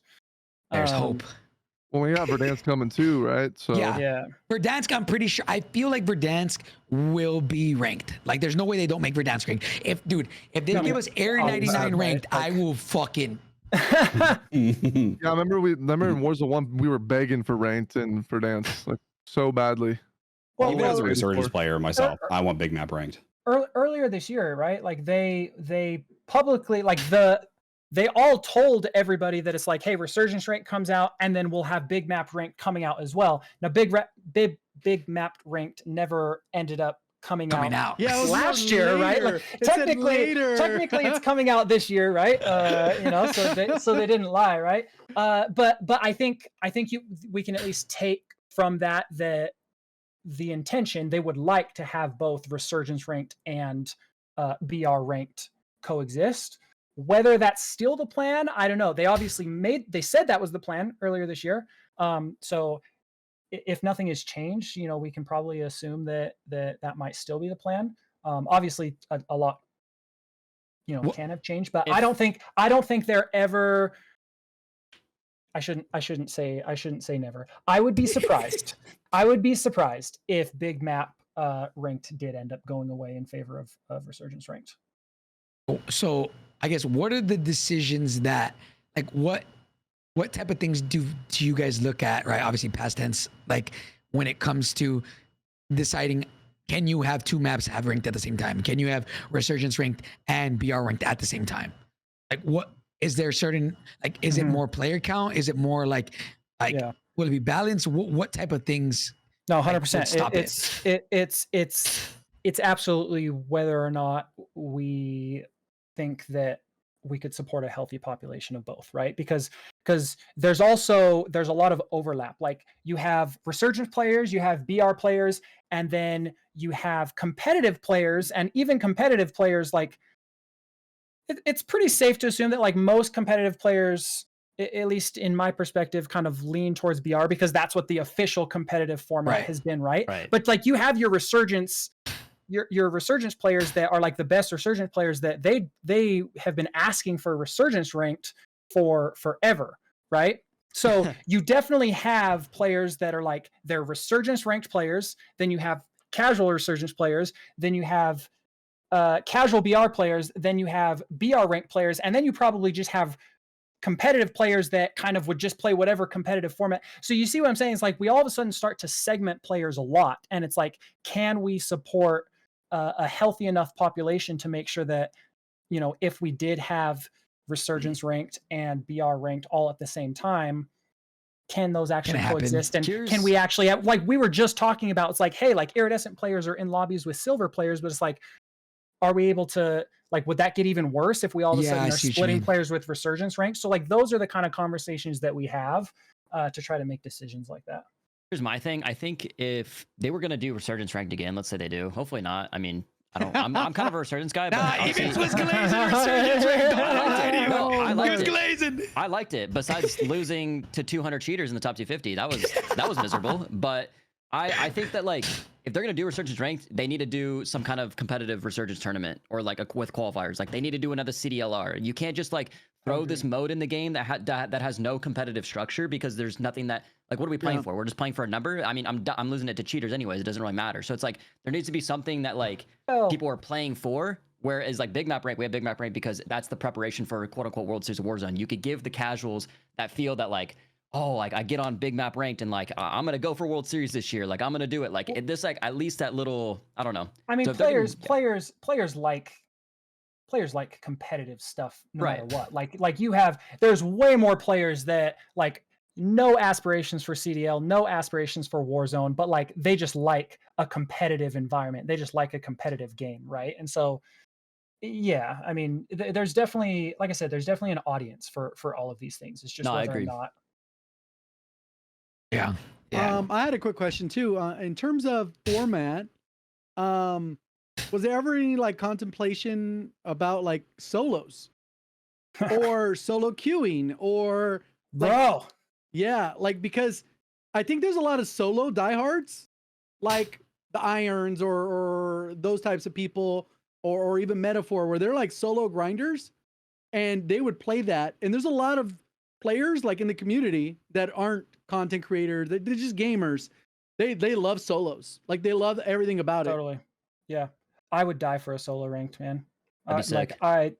that would be, I would absolutely. I don't have friends anyways, so it's like I just play by myself, right? You know what I'm saying? Like, but like I don't care if I'm not good or whatever. And it's like I'm also like I'm the diamond dad that we were talking about earlier, right? And so, but like I just so it's like I want to be competitive, but like I would die for a solo ranked BR, dude. Be fun. Like that Do- that do would you be think- so much fun. Do you think it would take out trios? Yeah, Or would it be so two separate things? it's literally the exact same conversation as whether we can support Resurgence ranked and BR ranked. It's can we now support a Resurgence ranked, a solo Resurgence ranked, a Yeah. BR ranked, and a solo BR ranked? You know what I'm saying? Like it's the same playlist conversation that we've had for 5 years or whatever, right? And like Raven has come out and talked about how difficult it is to kind of like balance the playlists. And it's like, oh, why are duos gone? But it's like, you know, solos, duos, trios, quads, BR, solos, duos, trios, quads, Resurgence, solos, trios, Resurgence ranked, solos, trios. You know what I'm saying? Yeah. Like that's a lot, right? So it's really just whether or not it can be supported. I personally would love solo BR ranked. I would love it. Yeah, And you guys are saying Fortnite. I chat. obviously have you know, I've brought that up personally, and I guess it's safe enough to say like, hey, it doesn't exist yet. Does that mean it could exist in the future? Like maybe, I don't know. It'd be cool. Well, on the topic of that, that's actually a good point. Fortnite actually just revealed that they're gonna bring back OG Fortnite, like the original map, but also continue the path of building new things. Do we think at all with Verdansk coming back that could be a possibility in the slightest, or do we think we're gonna get Verdansk for 8-9 months and then shelved once again? What do we realistically think here? Because I mean, if Call of Duty's bringing back Verdansk because they saw OG Fortnite doing well, and hypothetically, if OG Fortnite does good while they're building this Chapter 6, could we possibly see like that idea of, all right, like here's the OG map, but we're going to continue to build a new experience? Could we possibly see that, or do we think that's never going to happen? It sounds sweet. But It sounds sweet for sure. I think Fortnite probably has some more freedom, maybe is the word, or Yeah. Fortnite is very unique. Guys, like Yes. didn't they just break their Yeah, they just concurrent player count record? 14 Keep million talking about players Fortnite concurrently. can do it. That's 14 unreal, mil. guys. That's unreal, right? Like Call of Duty is a massively successful, popular game, and it always will be. Fortnite, dog, dude, that's a different animal. I think one of the biggest issues is from when I've talked to people is that the constraints of the size of the maps. Totally. Like Verdansk is just so huge. And so is Caldera, and so is Al Mazrah, and so is Urzikstan. These are like monstrous. And it's not like, oh, cool, let's keep Verdansk, and then we're gonna have Avalon or whatever the heck the leak is on that. And now we have like 500 gigabytes in maps or something stupid. It just doesn't work for the console. All right, so that's not going to happen then. Although I it's don't interesting think how so, Fortnite unless they has- figured a way to work around it. But Fortnite has like the 100 of different, creator mode maps. Like there's like 1,000 That is different insane. maps in Fortnite. They've but you're obviously not- found a you're way to not- off source it. Yeah, like I said, I'm not on the tech side of things, so I don't really know. But I obviously I can. You don't download 8,000 different maps to your machine with Fortnite, right? Yeah, I did. I dude, imagine that. I'd Bro. love to Like see that. a I'd love to creator see- mode for Call of Duty. Holy fuck. I mean, hey, Black Ops 3 is still played a lot on PC because the whole zombie thing. The zombies You can mods, make maps. Like they just released Mob of the Dead 2.0, like on Black Ops 3. It's pretty cool. But I mean, hey, if we get even 2 big maps eventually, that'd be awesome. Like if it was just for dance and then they continue to build the experience, I would love that. But hey, everyone's saying it's not possible. I with the size of everything, like I personally, obviously, but this is me speaking selfishly, and I know I'm speaking selfishly. I would download however much I need to get rotating maps. But Yeah. again, Sweet. I'm speaking selfishly. I assume that if I mean, does anybody even know how big is Warzone right now?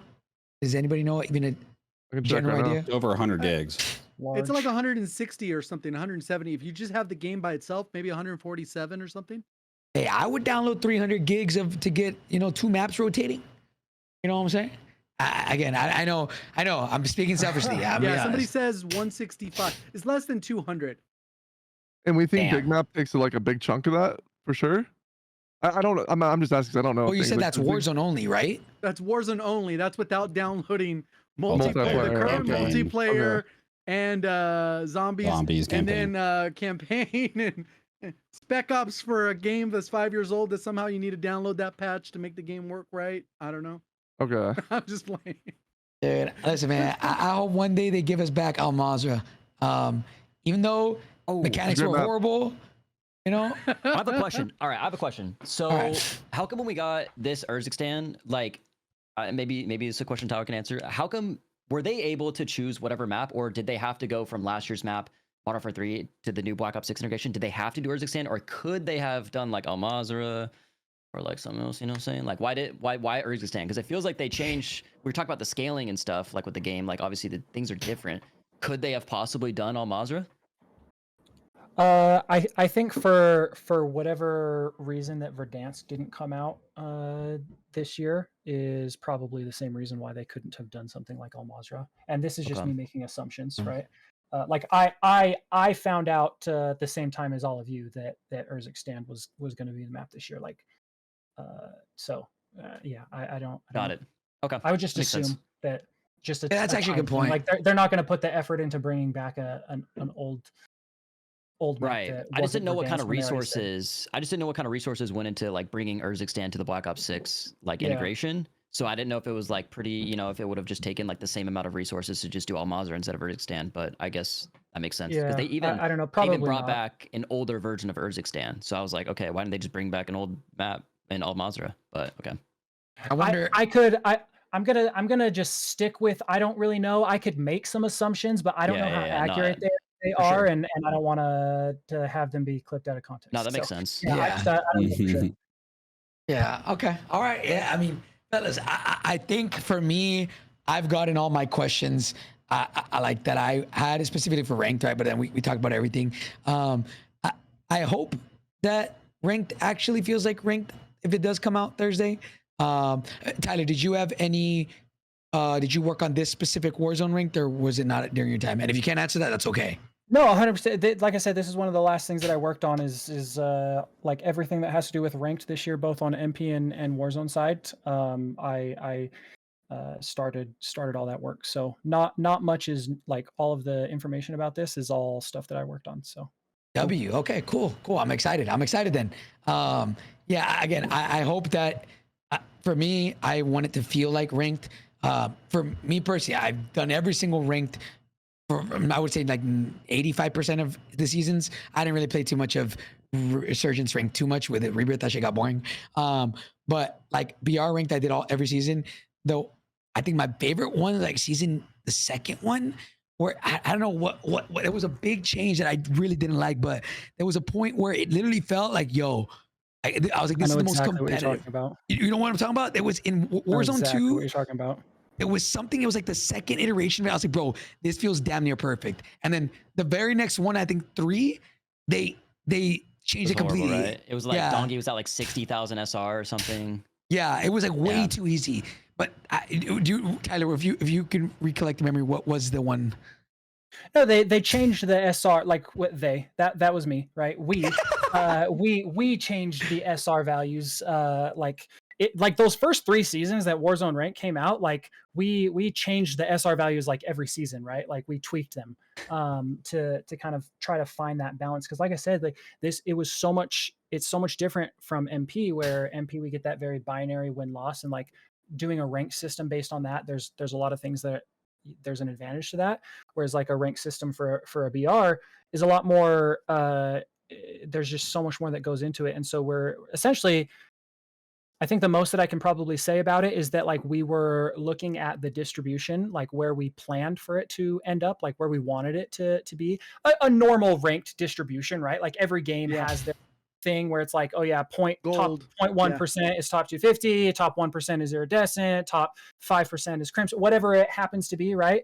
And so those first few seasons, like we had our projections and we had what we wanted it to be and what we thought the SR would do based on all the data and work that, you know, we had done. And so we were making changes to try to get closer to what we wanted it to be and what was healthy for a ranked environment. And there was pros and cons to those changes that were made. So. Okay. All right. Damn. Oh, here's one I would guess that you can't answer, but is when it came to ranked, obviously Warzone didn't have ranked for the entirety of Warzone until it did, right? And then when it did come out, was there like surprise that like, or like, did it end up being received more than maybe initially had thought? Like, oh, you know what? Only 5% of the player base. Massively popular. Wait, ranked was massively popular? More than yeah, okay. Wait. Like when BR Ranked came out, like in, you know, what was it, 2023? Is that when it first came out? Something like that, yeah. Right? Yeah. Somewhere around there, right? Massively popular. Really? Even with Warzone 2 being Warzone 2? I mean massively popular in terms of the popularity of the game as a whole, right? Like if we were to compare, like we were to take all the players that are engaging in Warzone, right? BR Ranked was hugely popular. And then was there and so was Resurgence Ranked. Like Ranked has always been super popular. Okay, that's what I was gonna want. Like you probably can't answer this, but so it's, for me, that just means they'll continue to support it. It's like one of those things where it feels like, obviously, if it wasn't engaged well, then obviously it'd be like, it's totally never let's going away. invest our support somewhere else. But no, it's part of the COD ecosystem now, right? Like I would be, again, never going to say never, but I would be baffled if ranked ever went anywhere. Like there will be ranked in one way, shape, or form, and like I hope that they continue to add ranked things in the future. I feel like I already know the answer to this, right? But I feel like I already know it, right? But and again, if you can't answer, completely understand. But discrepancy wise, BR versus Resurgence Ranked, was that number pretty drastic?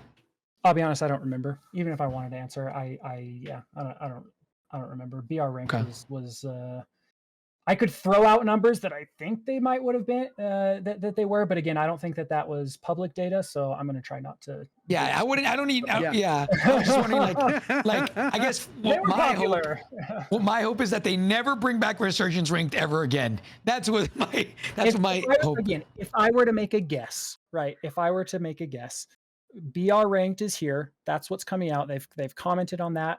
I would be super surprised if BR Ranked ended up going away. But I would not be surprised if Resurgence Ranked eventually came back alongside BR Ranked. Okay, I like that. That's what I hope. I hope that's what happens. You know, it's hard to say, and numbers and data and all that fun stuff is always changing and whatnot. But that would be my guess. Joe, we just talked about that just for you, Joe. We shouted you out and everything, Joe. Please make Q. Oh yeah, the Q time stuff. Yeah. Okay. Yeah, man. I mean, look, bro. I would hope that they obviously both is always better than just one. Right. For me, obviously, with World Series of Warzone being the actual competitive environment, Resurgence Ranked just had no place, and it's just not. Resurgence Ranked is just not. Like, I don't know, it's not competitive. But my own opinion, what if we just change World Series of Warzone to Resurgence? Okay, buddy. Okay, you're going to check me now. You're going to check me now. Now we're talking, Tyler. Let's go, man. Come on. Then there would be no problem, right? Because again, we're aligned with the. I'd be like, you know what? I mean, I'll be honest. Yo, I'm gonna keep buck 50, but this might be unpopular opinion. But Fortune's Keep Ranked was way better than Rebirth Ranked. Like, I'm talking like 2 times as good. Yes, it was because Keep plays more like a BR map. How would you feel about Resurgence Vondel Ranked? Yes, I would like to try it. I would like to try it. No, it's too late. It's too late now. It's too late now. It would have cooked. That map is gone, bro. No, they should have done Fortunes. Wait. I don't know, man. Never say never, right? They should. How do you know it's not coming back, though? Just talk about it loud enough, right? JGOD, it's not coming back? What do you mean it's not coming back? Vondel? Bro, Vondel's about to get the Ashika treatment. It's in the playlist files, though. It's about to get the Ashika treatment. Where? You got a playlist? I swear to God, a very credible like got guy a Okay, clip. that I'll have does to see whatever. that because Forget the Yeah. clip. yeah, that'll be interesting. Sorry, I don't have this in the presentation. But Vondel why would they ranked, get rid of it though? Vondel ranked would have been insane, especially with 72 players, but it's I too love late. Vondel. Rebirth ranked was Yeah. horrible. It was a mess. The map was so good for content, casual pubs. Vondel would have been goated for ranked, but they trolled. It's too late. I don't see how they could shelve Vondel completely though. That's like one of the most unique maps we've ever gotten. No, I agree. feel Vondel's like. a great map. It all depends on It's player just- counts, right? What did those player counts look like for Vondel? Yeah. Were they that high? Because I assume a fucking Ass Cheeks Island was not the greatest perceived, so they got it out. Right? That's why Rebirth came back, because the player count is so high. If they took out Vondel, that's got to mean that the player counts wasn't that bad. I'm not saying that it can never come back. I'm just saying that like it probably didn't have as high numbers as other ones, you know? Okay, yeah. It's Fortune's coming back, right? I have no idea. I think I'll be Rebirth is honest. gone. I don't know I'm gonna what's guess coming no. back. Okay. Listen, man, I think we're stuck with 99 and Rebirth for a bit.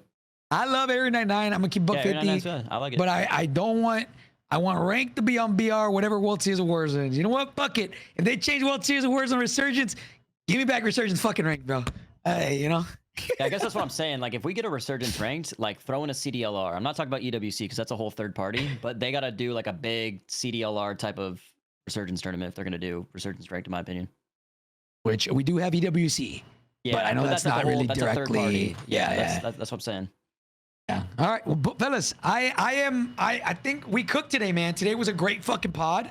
Do you guys have any other questions that you kind of feel like we didn't cover? I feel like we covered everything. I have one more question. Has nothing to do with whether or not we covered, but it's just a question that I like to ask, kind of from a design perspective as well. Okay. And I also have an answer, but I would love to know from a design perspective. So we're not talking about bugs, we're not talking about issues, right? But just from like, what is one thing that if you could change anything about the game, what would you change? From a design perspective. Yeah, like a system or we're talking about.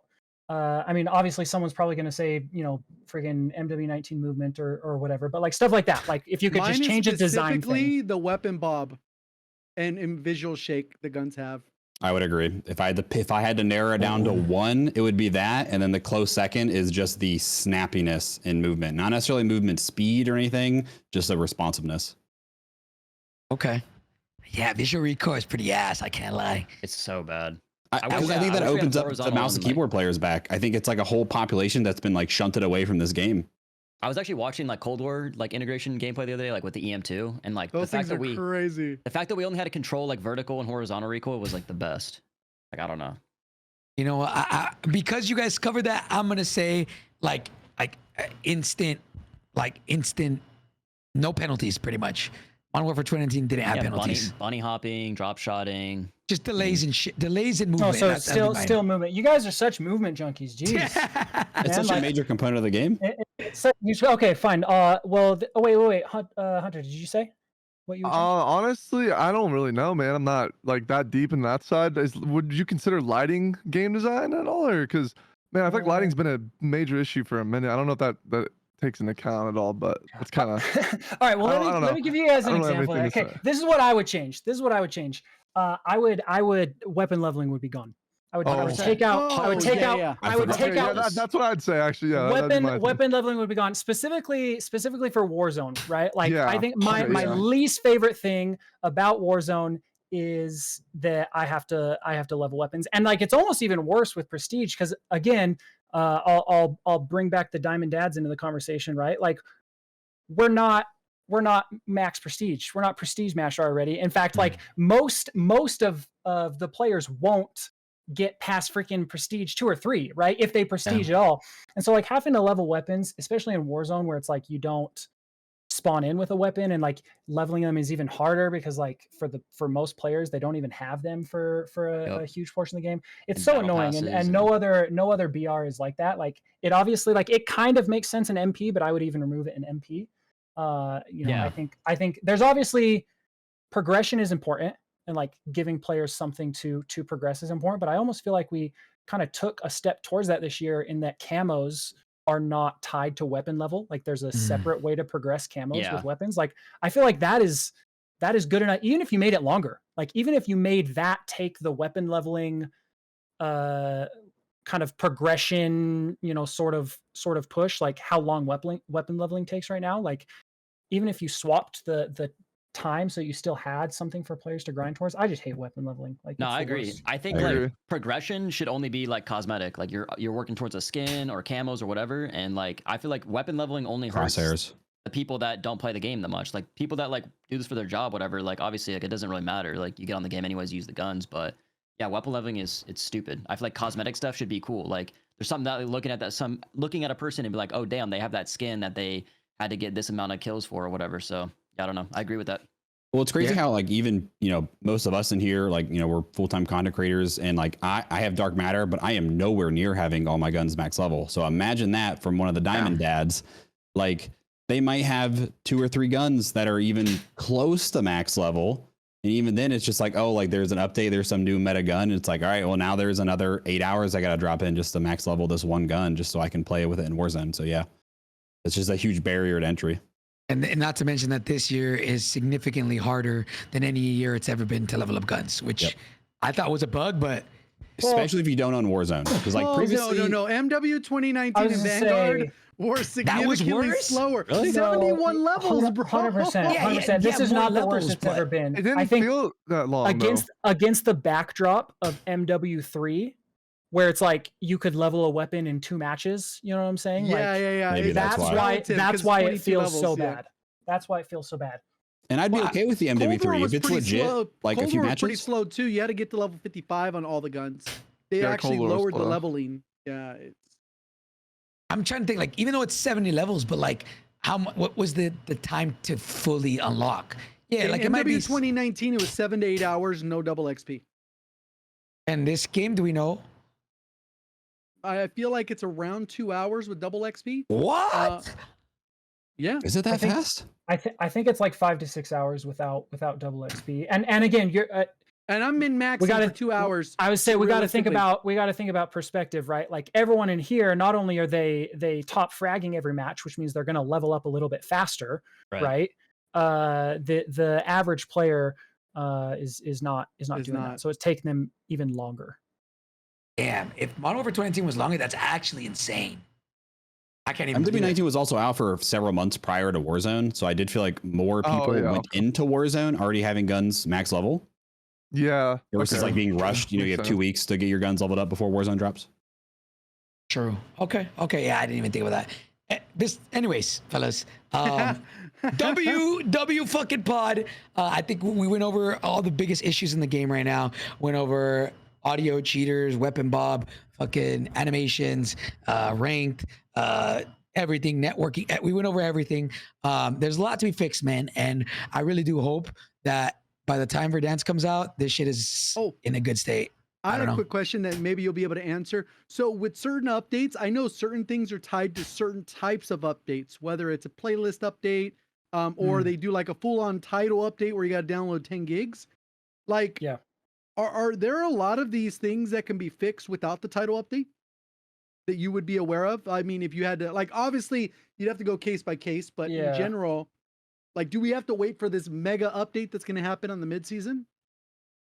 I'll be honest, I was there for 2 years and I still don't know exactly what kind of things can be changed with a playlist update and what can be changed at a half season update and what can be changed at a week clip. I honestly did that's tech stuff that's complicated and I honestly have no idea. It was worth what can be asking changed because when. I know it is a kind of weird one because sometimes it feels like, oh, boom, they did that instantaneously. Yeah, and then now yeah. it's like, oh, they can't do that until the title update. Like, what the fuck is taking so long? Like, Yeah, like I said, So it's that's it's just complicated. There's 100% things that have to that just can't be changed until certain types of updates that they do, and some that can be patched like right into the live game, and it just everything is so different. And sometimes it is a tech limitation, and sometimes it's like a deliberate choice that they wait and stuff like that. Like it's just all complicated. cool. Jesus. I have one more thing to touch on as well that I hope we see change on is we had a lot of limited time modes in Modern Warfare 3, and I hope we can see that with this game. Like Rebirth had the get high mode, whatever, like where Rebirth was just chaotic as fuck, and we had like the game mode respawning with your loadout, and a few other game modes. I hope we see that with this game, so it feels a little bit more fresh when you're not feeling the core game modes. I hope we get things like that, truly, Well, I hope because so too. they were so fun in Rebirth when they started rolling out the new modes constantly. I wonder if like if you think about it, back then I feel like Caldera and in Modern Warfare 2019 we had a good amount of modes, but in the last 2 years we haven't really had much. We've had a couple maybe. You know, even in Modern Warfare 2, I think a lot of it is that, bro, I feel like they're just the resources are spent on trying to fix the game. Last year, I feel like it was a pretty good year where there wasn't an insane amount of shit broken. So we had like they said the get high mode. We probably had other ones, but like in Warzone 2, I don't even remember there being that many modes in that one. There was El Mazra, like 100-player resurgence. That game was pretty good, but it was a really, really short-lived mode. But it Was actually massive worked. resurgence or something? Yeah. I was grinding that. It surprisingly worked really, really well when they did massive Really? resurgence. Yeah, it worked complete. It actually was fun. Like, I was surprised it wasn't like this. All right, like we'll play this twice ago. It was a really good map they gunned, and I hope that we get more things like that. Just It was good. limited time, try it out. I hope. Yeah, hey man, we gotta fix the game first, man. You know what I'm saying? Yeah. But yeah, you're right. I hope they do. Any final thoughts, fellas? I don't want. If you guys have more stuff to I say, have a final thought that it's very small, but when it comes to cosmetics, go ahead. they have this issue right now where so like you'll buy a skin, you'll wear it, you have a footprint trail, like 5-6 steps of like Black Cell. When you're running around Black Cell, you have lava footprints following you. It's like tracker. And another issue with that is if someone's wearing a $30 Black Cell skin, you can see the footsteps leaking through the floor, so you know someone's there. So like an example probably is someone's wearing a Black Cell skin. I can see the lava footsteps through the floor. I'm like, oh, let me just go upstairs and shoot them. And I noticed a lot of the skins have that. I think the shark skin has like a little water effects behind it. And the like steampunk one that just came out, it has electricity effect behind it. And it's like, why am I gonna wear these skins if it's just giving people free tracker on pay me? to lose. Yeah, you turn a corner and go like, tomorrow That's getting ASAP fixed now. tomorrow, brother. Yep. I don't think that'll ever change, but I hope that gets changed. On it? Let's see if it's in the presentation. Hold on. I don't think I put in the presentation because I did. Yeah, it's in there. Okay. No way. Go to the presentation. Go to 4 minutes 14 seconds. You see it on how it's affecting me, and then in later clips you see crazy. I'm literally chasing somebody, and then you see another clip where it's going through the floors, and I'm like, all right, this guy's just chilling up here. Let me go up there. You can see it. Like I have tracker on some of the clips, but still, like I don't have tracker in other ones. You can see clear as day. All right, there you go. Look. All right, as you can see right here, it's on me. I'm like, really? Like, okay, you don't think it's a big deal? So look, there you go. And just wait. You see it upstairs. This clip, you can kind of see it, and then the next clip, it's ridiculous. Look at that. You can just see him on the floor. Yeah, so I'm like, your editing why style, am bro. I? Yeah, Why am I so gonna good. buy? Yeah, look, you can see all these skins. I'm like, yeah, if you bought these skins, like, don't even use them because you just get tracked a lot easier. You don't want to get as easily tracked. Yeah, Pay to lose, it's so bro. many skins. Like the steampunk skins the same way. Hold on, let me see if I can pull it up for you. so you can see Hey, what I'm at talking least the skins are dope though, right? Yeah, but it's like Yeah, it sucks. They're cool, but then I'm like, all right, I have to pay the price by having this big ass trail behind me. Well, you Well, can't I'm use the trying to- blueprints. It's been bugged since the game started. Yeah, and that's the other thing too is like you're buying all these blueprints and you can't even fucking use them correctly. It's like I just bought this $30 blueprint and I have to use a fast mag in a game where I'm getting stacked on by multiple people. That's just little complaints, but it's like, man, you fucking pay money for this shit just to get a disadvantage. I don't understand that shit at all. And that truly pisses me off because I want to use these cool skins and I'm getting fucked over because they want to add footsteps behind it. It just doesn't make sense to me. I'm not gonna lie. That's got to be a bug, right? Like, No, it's not. Here, look, I'm gonna It's screenshot not right intended. now. It's not intended. No, he's not saying the footprints. He's saying the footprints through the ceiling. No, in general, like, all right, Even look the at my trailing, it is a bit much, right? Are you looking at my stream right now? oh shit, it might be difficult, but JD, let's see if you can. Oh, please pull it up. Like, you need to see this shit. I just bought this electricity skin. Let's see if it pulls up. Sorry if I break it. Okay, you can. Okay, look at Oh, yeah, the electricity little on this. lightning. On this, I just bought this skin. My friend's like, yo, bro, I got electric trail. I'm like, why am I even fucking buying the skin if I have electric trail? And I'm running backwards too, so it's not as significant as if like I was sprinting forward. Yeah, look at, I'm double sprinting. You can see the trail there. I don't. That's not gonna get fixed. I'm just saying that's like, if you're buying skins, at least make it where I'm not getting fucked over. I'm not crying though. I'm not gonna cry over that, but it's a little thing. You're cooking. No, I think this is the thing is we've all realized is this year there's a lot of little things like that to where like a lot of little things like if the game was perfect and we saw that we'd be like Hunter, come on man, like you know Yeah, like, yeah. But It like, just adds to the there's bullshit. there's so much bullshit that now there's just bullshit. You know what I'm saying? Yeah. Like, I understand what you're saying, bro. Again, like someone in chat's calling me a crybaby, but it's like, dude, if you enjoy spending money on these skins and just like getting a disadvantage, go ahead, bro. Like I'm just saying, it's not fair. Hunter, there's I have a also- very important question for you. Are you cold? Am I cold? Yeah, I am cold. I've been editing, so I have to keep it really cold in here because Okay, it burns just my PC. wondering. Yeah. Oh shit! Another Oh thing shit! too is there's a I don't know why, but black cell guns have a different rarity on floor. Like, have you guys noticed that? They make it seem like so exotic. It's like bright Yes. yellow outline. I'm like, oh my Yeah. god, like what is this? I'm like, black cell. What the fuck? Like, why am I gonna pick that up when it has like Marketing, random bro. shit on it versus a 8 attachment gun that's That's not marketing. as flashy on the ground? Have you guys noticed that at all? Yeah, it's Wait, marketing.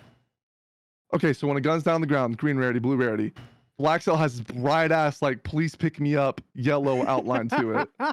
I've noticed please that. pick me up. I mean, dude, Hunter, I love the passion because you notice stuff that I would never notice. And Yeah. like you said, like Tyler said, you know, you probably if you submit those videos to the higher ups, bro, they're probably, oh shit, we didn't even know a lot of this existed. You know? Well, I feel like they do. It's just it might be hard to figure it out. Another thing too is camo grinding in Warzone significantly broken. You know, this is the first Oh, yeah. time camo grinding's massive for anybody. You know, you go in Black Ops 6, majority of the time people are camo grinding. Zombies, people are camo grinding. But there's a big problem with Warzone right now where a lot of the camos aren't tracking, and it's way more frustrating because you're getting less opportunity to do certain camo challenges. So like, you know, there's a challenge right now that's bugged where the Tonto, I'm at 1 out of 5 kills where someone has to have a UAV in the air and I have to get kills while the Oh, yeah. UAV's up. I've killed 50 people, it's tracked 1 kill. Same with like sliding then getting a kill, it doesn't track. I feel like that was also a big letdown because it's really frustrating. You know, I'm like, all right, I'm not gonna play the game how it's intended to be played right now because it's pretty messed up. Let me just camo grind. And then the camo grind doesn't even work. So it's like I'm just frustrated with a lot of things. Not the game design, just the bugs. I think, Just about yeah, that's it. a lot of us can agree to that. And by the way, Hunter, if the way you fix that challenge, you have to kill the person that popped the UAV, just in case if you wanted to. So Well, I'm specific. never It's so finding dumb. that guy. It's so dumb. It's so but dumb. some guns, it works instantly though. Like some guns, the XMG. All right, I just Wait, killed wait, 3 random what people. challenge? Done. What challenge are you talking about? In Warzone, the enemy has to have a UAV in the air, and you have to kill 5 people with it. So on a light machine gun, I That's a just killed- camo challenge Yeah, Yes. camos. to kill the person that popped a UAV. Yeah. Yeah. No, that must be a bug because the XMG. That's the bug. That's the bug. That's the bug. Because I did it with the light machine gun. It counted 5 kills. Bam. All right, we're on to the next one. So what does Next the one challenge doesn't actually work. say? Get Does it kills say, while like, you have a UAV up. No. It It's says. doing the I'll opposite. tell you right now. No. I'll tell you right now what it says. Sorry if I'm all over the place. It says. Let me pull it up. You know, it's one of those little things where like if camo grinding is a huge thing, and I feel like they kind of missed the mark Well, when a lot of this it's is actually bugged. something that like I would have worked on.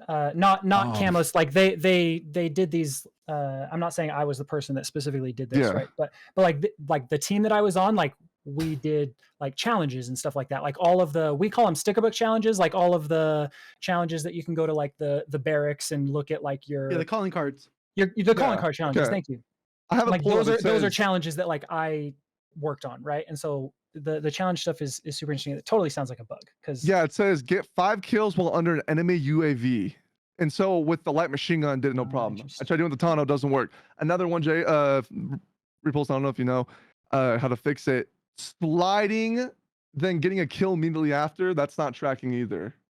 For Yeah, I certain don't know that guns. one. Okay, yeah. Well, I know people have again, figured out workarounds. I Yeah. know there's probably about like 5 to 10 people that actually have the Warzone camo. I think Reed Yeah. Boy, Metaphor, someone I play with, Earl, he has it as well, so he knows all the challenges. If you Okay. you know him, Hunter. So you can yeah, always I hit him gotta up. figure out because that again, that's like the thing. I've been personally like the last week grinding the camos because the game's just not worth taking serious right now in terms of playing as a battle royale. And it's that's like why that doesn't even 100% work. did zombies, bro. That's Yeah. insane.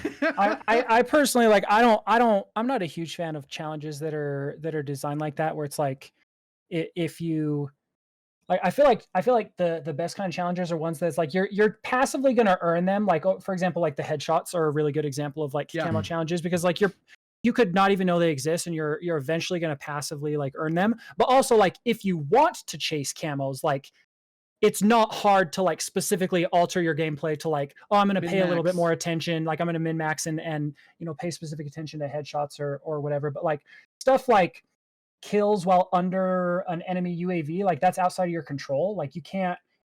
It's super hard to go in and chase that camo, and even Yeah. like kills while kills while shortly after sliding or something like that. Like to change your play style like unnaturally, like to always slide like when you see an enemy, just so you can like. Oh yeah. That kind of stuff is awkward. I don't. Yeah, I don't like I mean, it's challenges not like that. personally that hard for Rebirth. If you're just playing Rebirth, everyone's popping UAVs. But for certain Yeah. camos like point blanks in Warzone, dude, I'm like downing a Yeah. guy, taking him Yeah. as a shield, and releasing him so I can shoot him and get the challenge on. There's just certain things where I'm like, You already did the SVD. Oh, that one I heard is bad. I'm not, no. Like I'm bad, not- bad. You have to get a double kill while prone. And it takes like apparently it takes 2 headshots and 4 body shots. Bro. But the gun only has 6 Hey, bullets. and I saw Metaphor doing this one, bro. He was playing in a party. They would down people and Take him as shield. Two of them would pick up them as shields, release them while he laid prone and shot them. Yeah, It's so like, crazy. And it's people are just- doing it in plunder with AFKs. That's how they have to do it. Because you're not That- going to do that with real people. There's no way. The I, gun is too bad. I don't know. I was so excited for the Warzone camo grind, but then I saw the camo. I personally didn't like it, and then I I saw think like the camo is good though. I think that I do Yeah. like it. I don't like it. I don't know. JGOD actually does bring up another issue I think we've had persistent issues with is why do we keep bringing back the SVD when it's trash every single time? It's Hey, like, there's players out there that like it, dude. ooh, I feels like- I don't know, but they're it out there. physically doesn't hit enough where you can use it. It's like a Dragunov, bro. They have Yeah. game. I think the only thing that turned me man. off the Warzone, like this last thing I'll say, the Warzone camo grind is stupid. I just think because you have to do it on plunder. Like, it's not even. Oh, really I've been doing it Warzone. all in Rebirth. I'm flying through it other than the bugs. I've been doing it all in Really? Rebirth. No problem. Really? Yeah. Yeah, I enjoy it. I just wish it would work. That's what I'm trying to say is like the game doesn't work. I would enjoy for the camo grind to at least work for me. Yeah, and I know people are gonna hate me for this, and I agree with you, EBatez. I wish you weren't able to do at least the majority of your camos on plunder because like Yeah. I feel like it doesn't feel like I Warzone. feel not. more like the challenges should be conducive to be done anywhere in Warzone, regardless if it's Resurgence, Plunder. And it goes back to kind of what he was talking about with the challenge selection. Some of them just don't make sense for the gun. It feels like they went through and they kind of said, okay, we're doing 2,000 headshots. Same thing with like zombies, 2,000 headshots. Well, when you pack a punch these pistols or this sniper, they don't work effectively. So you have to do a different strategy. Well, it's not like they went through and fine tune it. It felt like this is what we're doing. And not somebody actually tried to do the challenge with that weapon, or else they would have figured out really quickly, like, yeah, that challenge is kind of whack. Obviously, there's got to be some element of challenge, like get 5 kills without dying with this sniper rifle or something. All right, cool. That's a little bit of more of a skill gap, get a bloodthirsty. But to make it where it's like, oh, I have to rely on somebody calling in a UAV. Yeah, All that's right, tough. let me leave a UAV on the buy station. Let me camp in the bush. Wait for this person to call it in. I got you. Like, I'm actually gonna do that. I appreciate that, Jake. I'm gonna spam by UAVs and just hide next to the buy station and hope that someone sees them. yeah. I'm gonna go do that after this. Oh man, Hunter, I love your videos, man. I can't lie. Thank you. All right, fellas. Any last thoughts? I'm done. We good. All right, fellas, boys, Tyler, Hunter, T, appreciate you guys. I know you guys haven't been on the pod or haven't been pod in a while, so appreciate you guys taking time out of your day to come on, man. EBatez, Appreciate JGOD, it. you know, I got mad Yeah, love for thanks for y'all. having Thank you us. guys as always, boys. And guys at home, let me know if you guys enjoyed this podcast. Tyler, I'll be honest, we all loved you on the pod, man. From what I can hear, 100%. they were all, Yeah, you were everybody was awesome. very, Appreciate really, you coming. Yeah, this was love awesome. You know, we've been trying to do this for a while, so Yeah, a long time, a long I was time. excited to finally do it. And hopefully, we can keep doing it. So I'm down, man. Guys, thank you guys so much. Can we get a W Tyler, a W T Captain, a W Hunter, a W EBatez, and W JGOD in the chat? And everybody at home, we'll catch you guys in the next one, baby. Peace.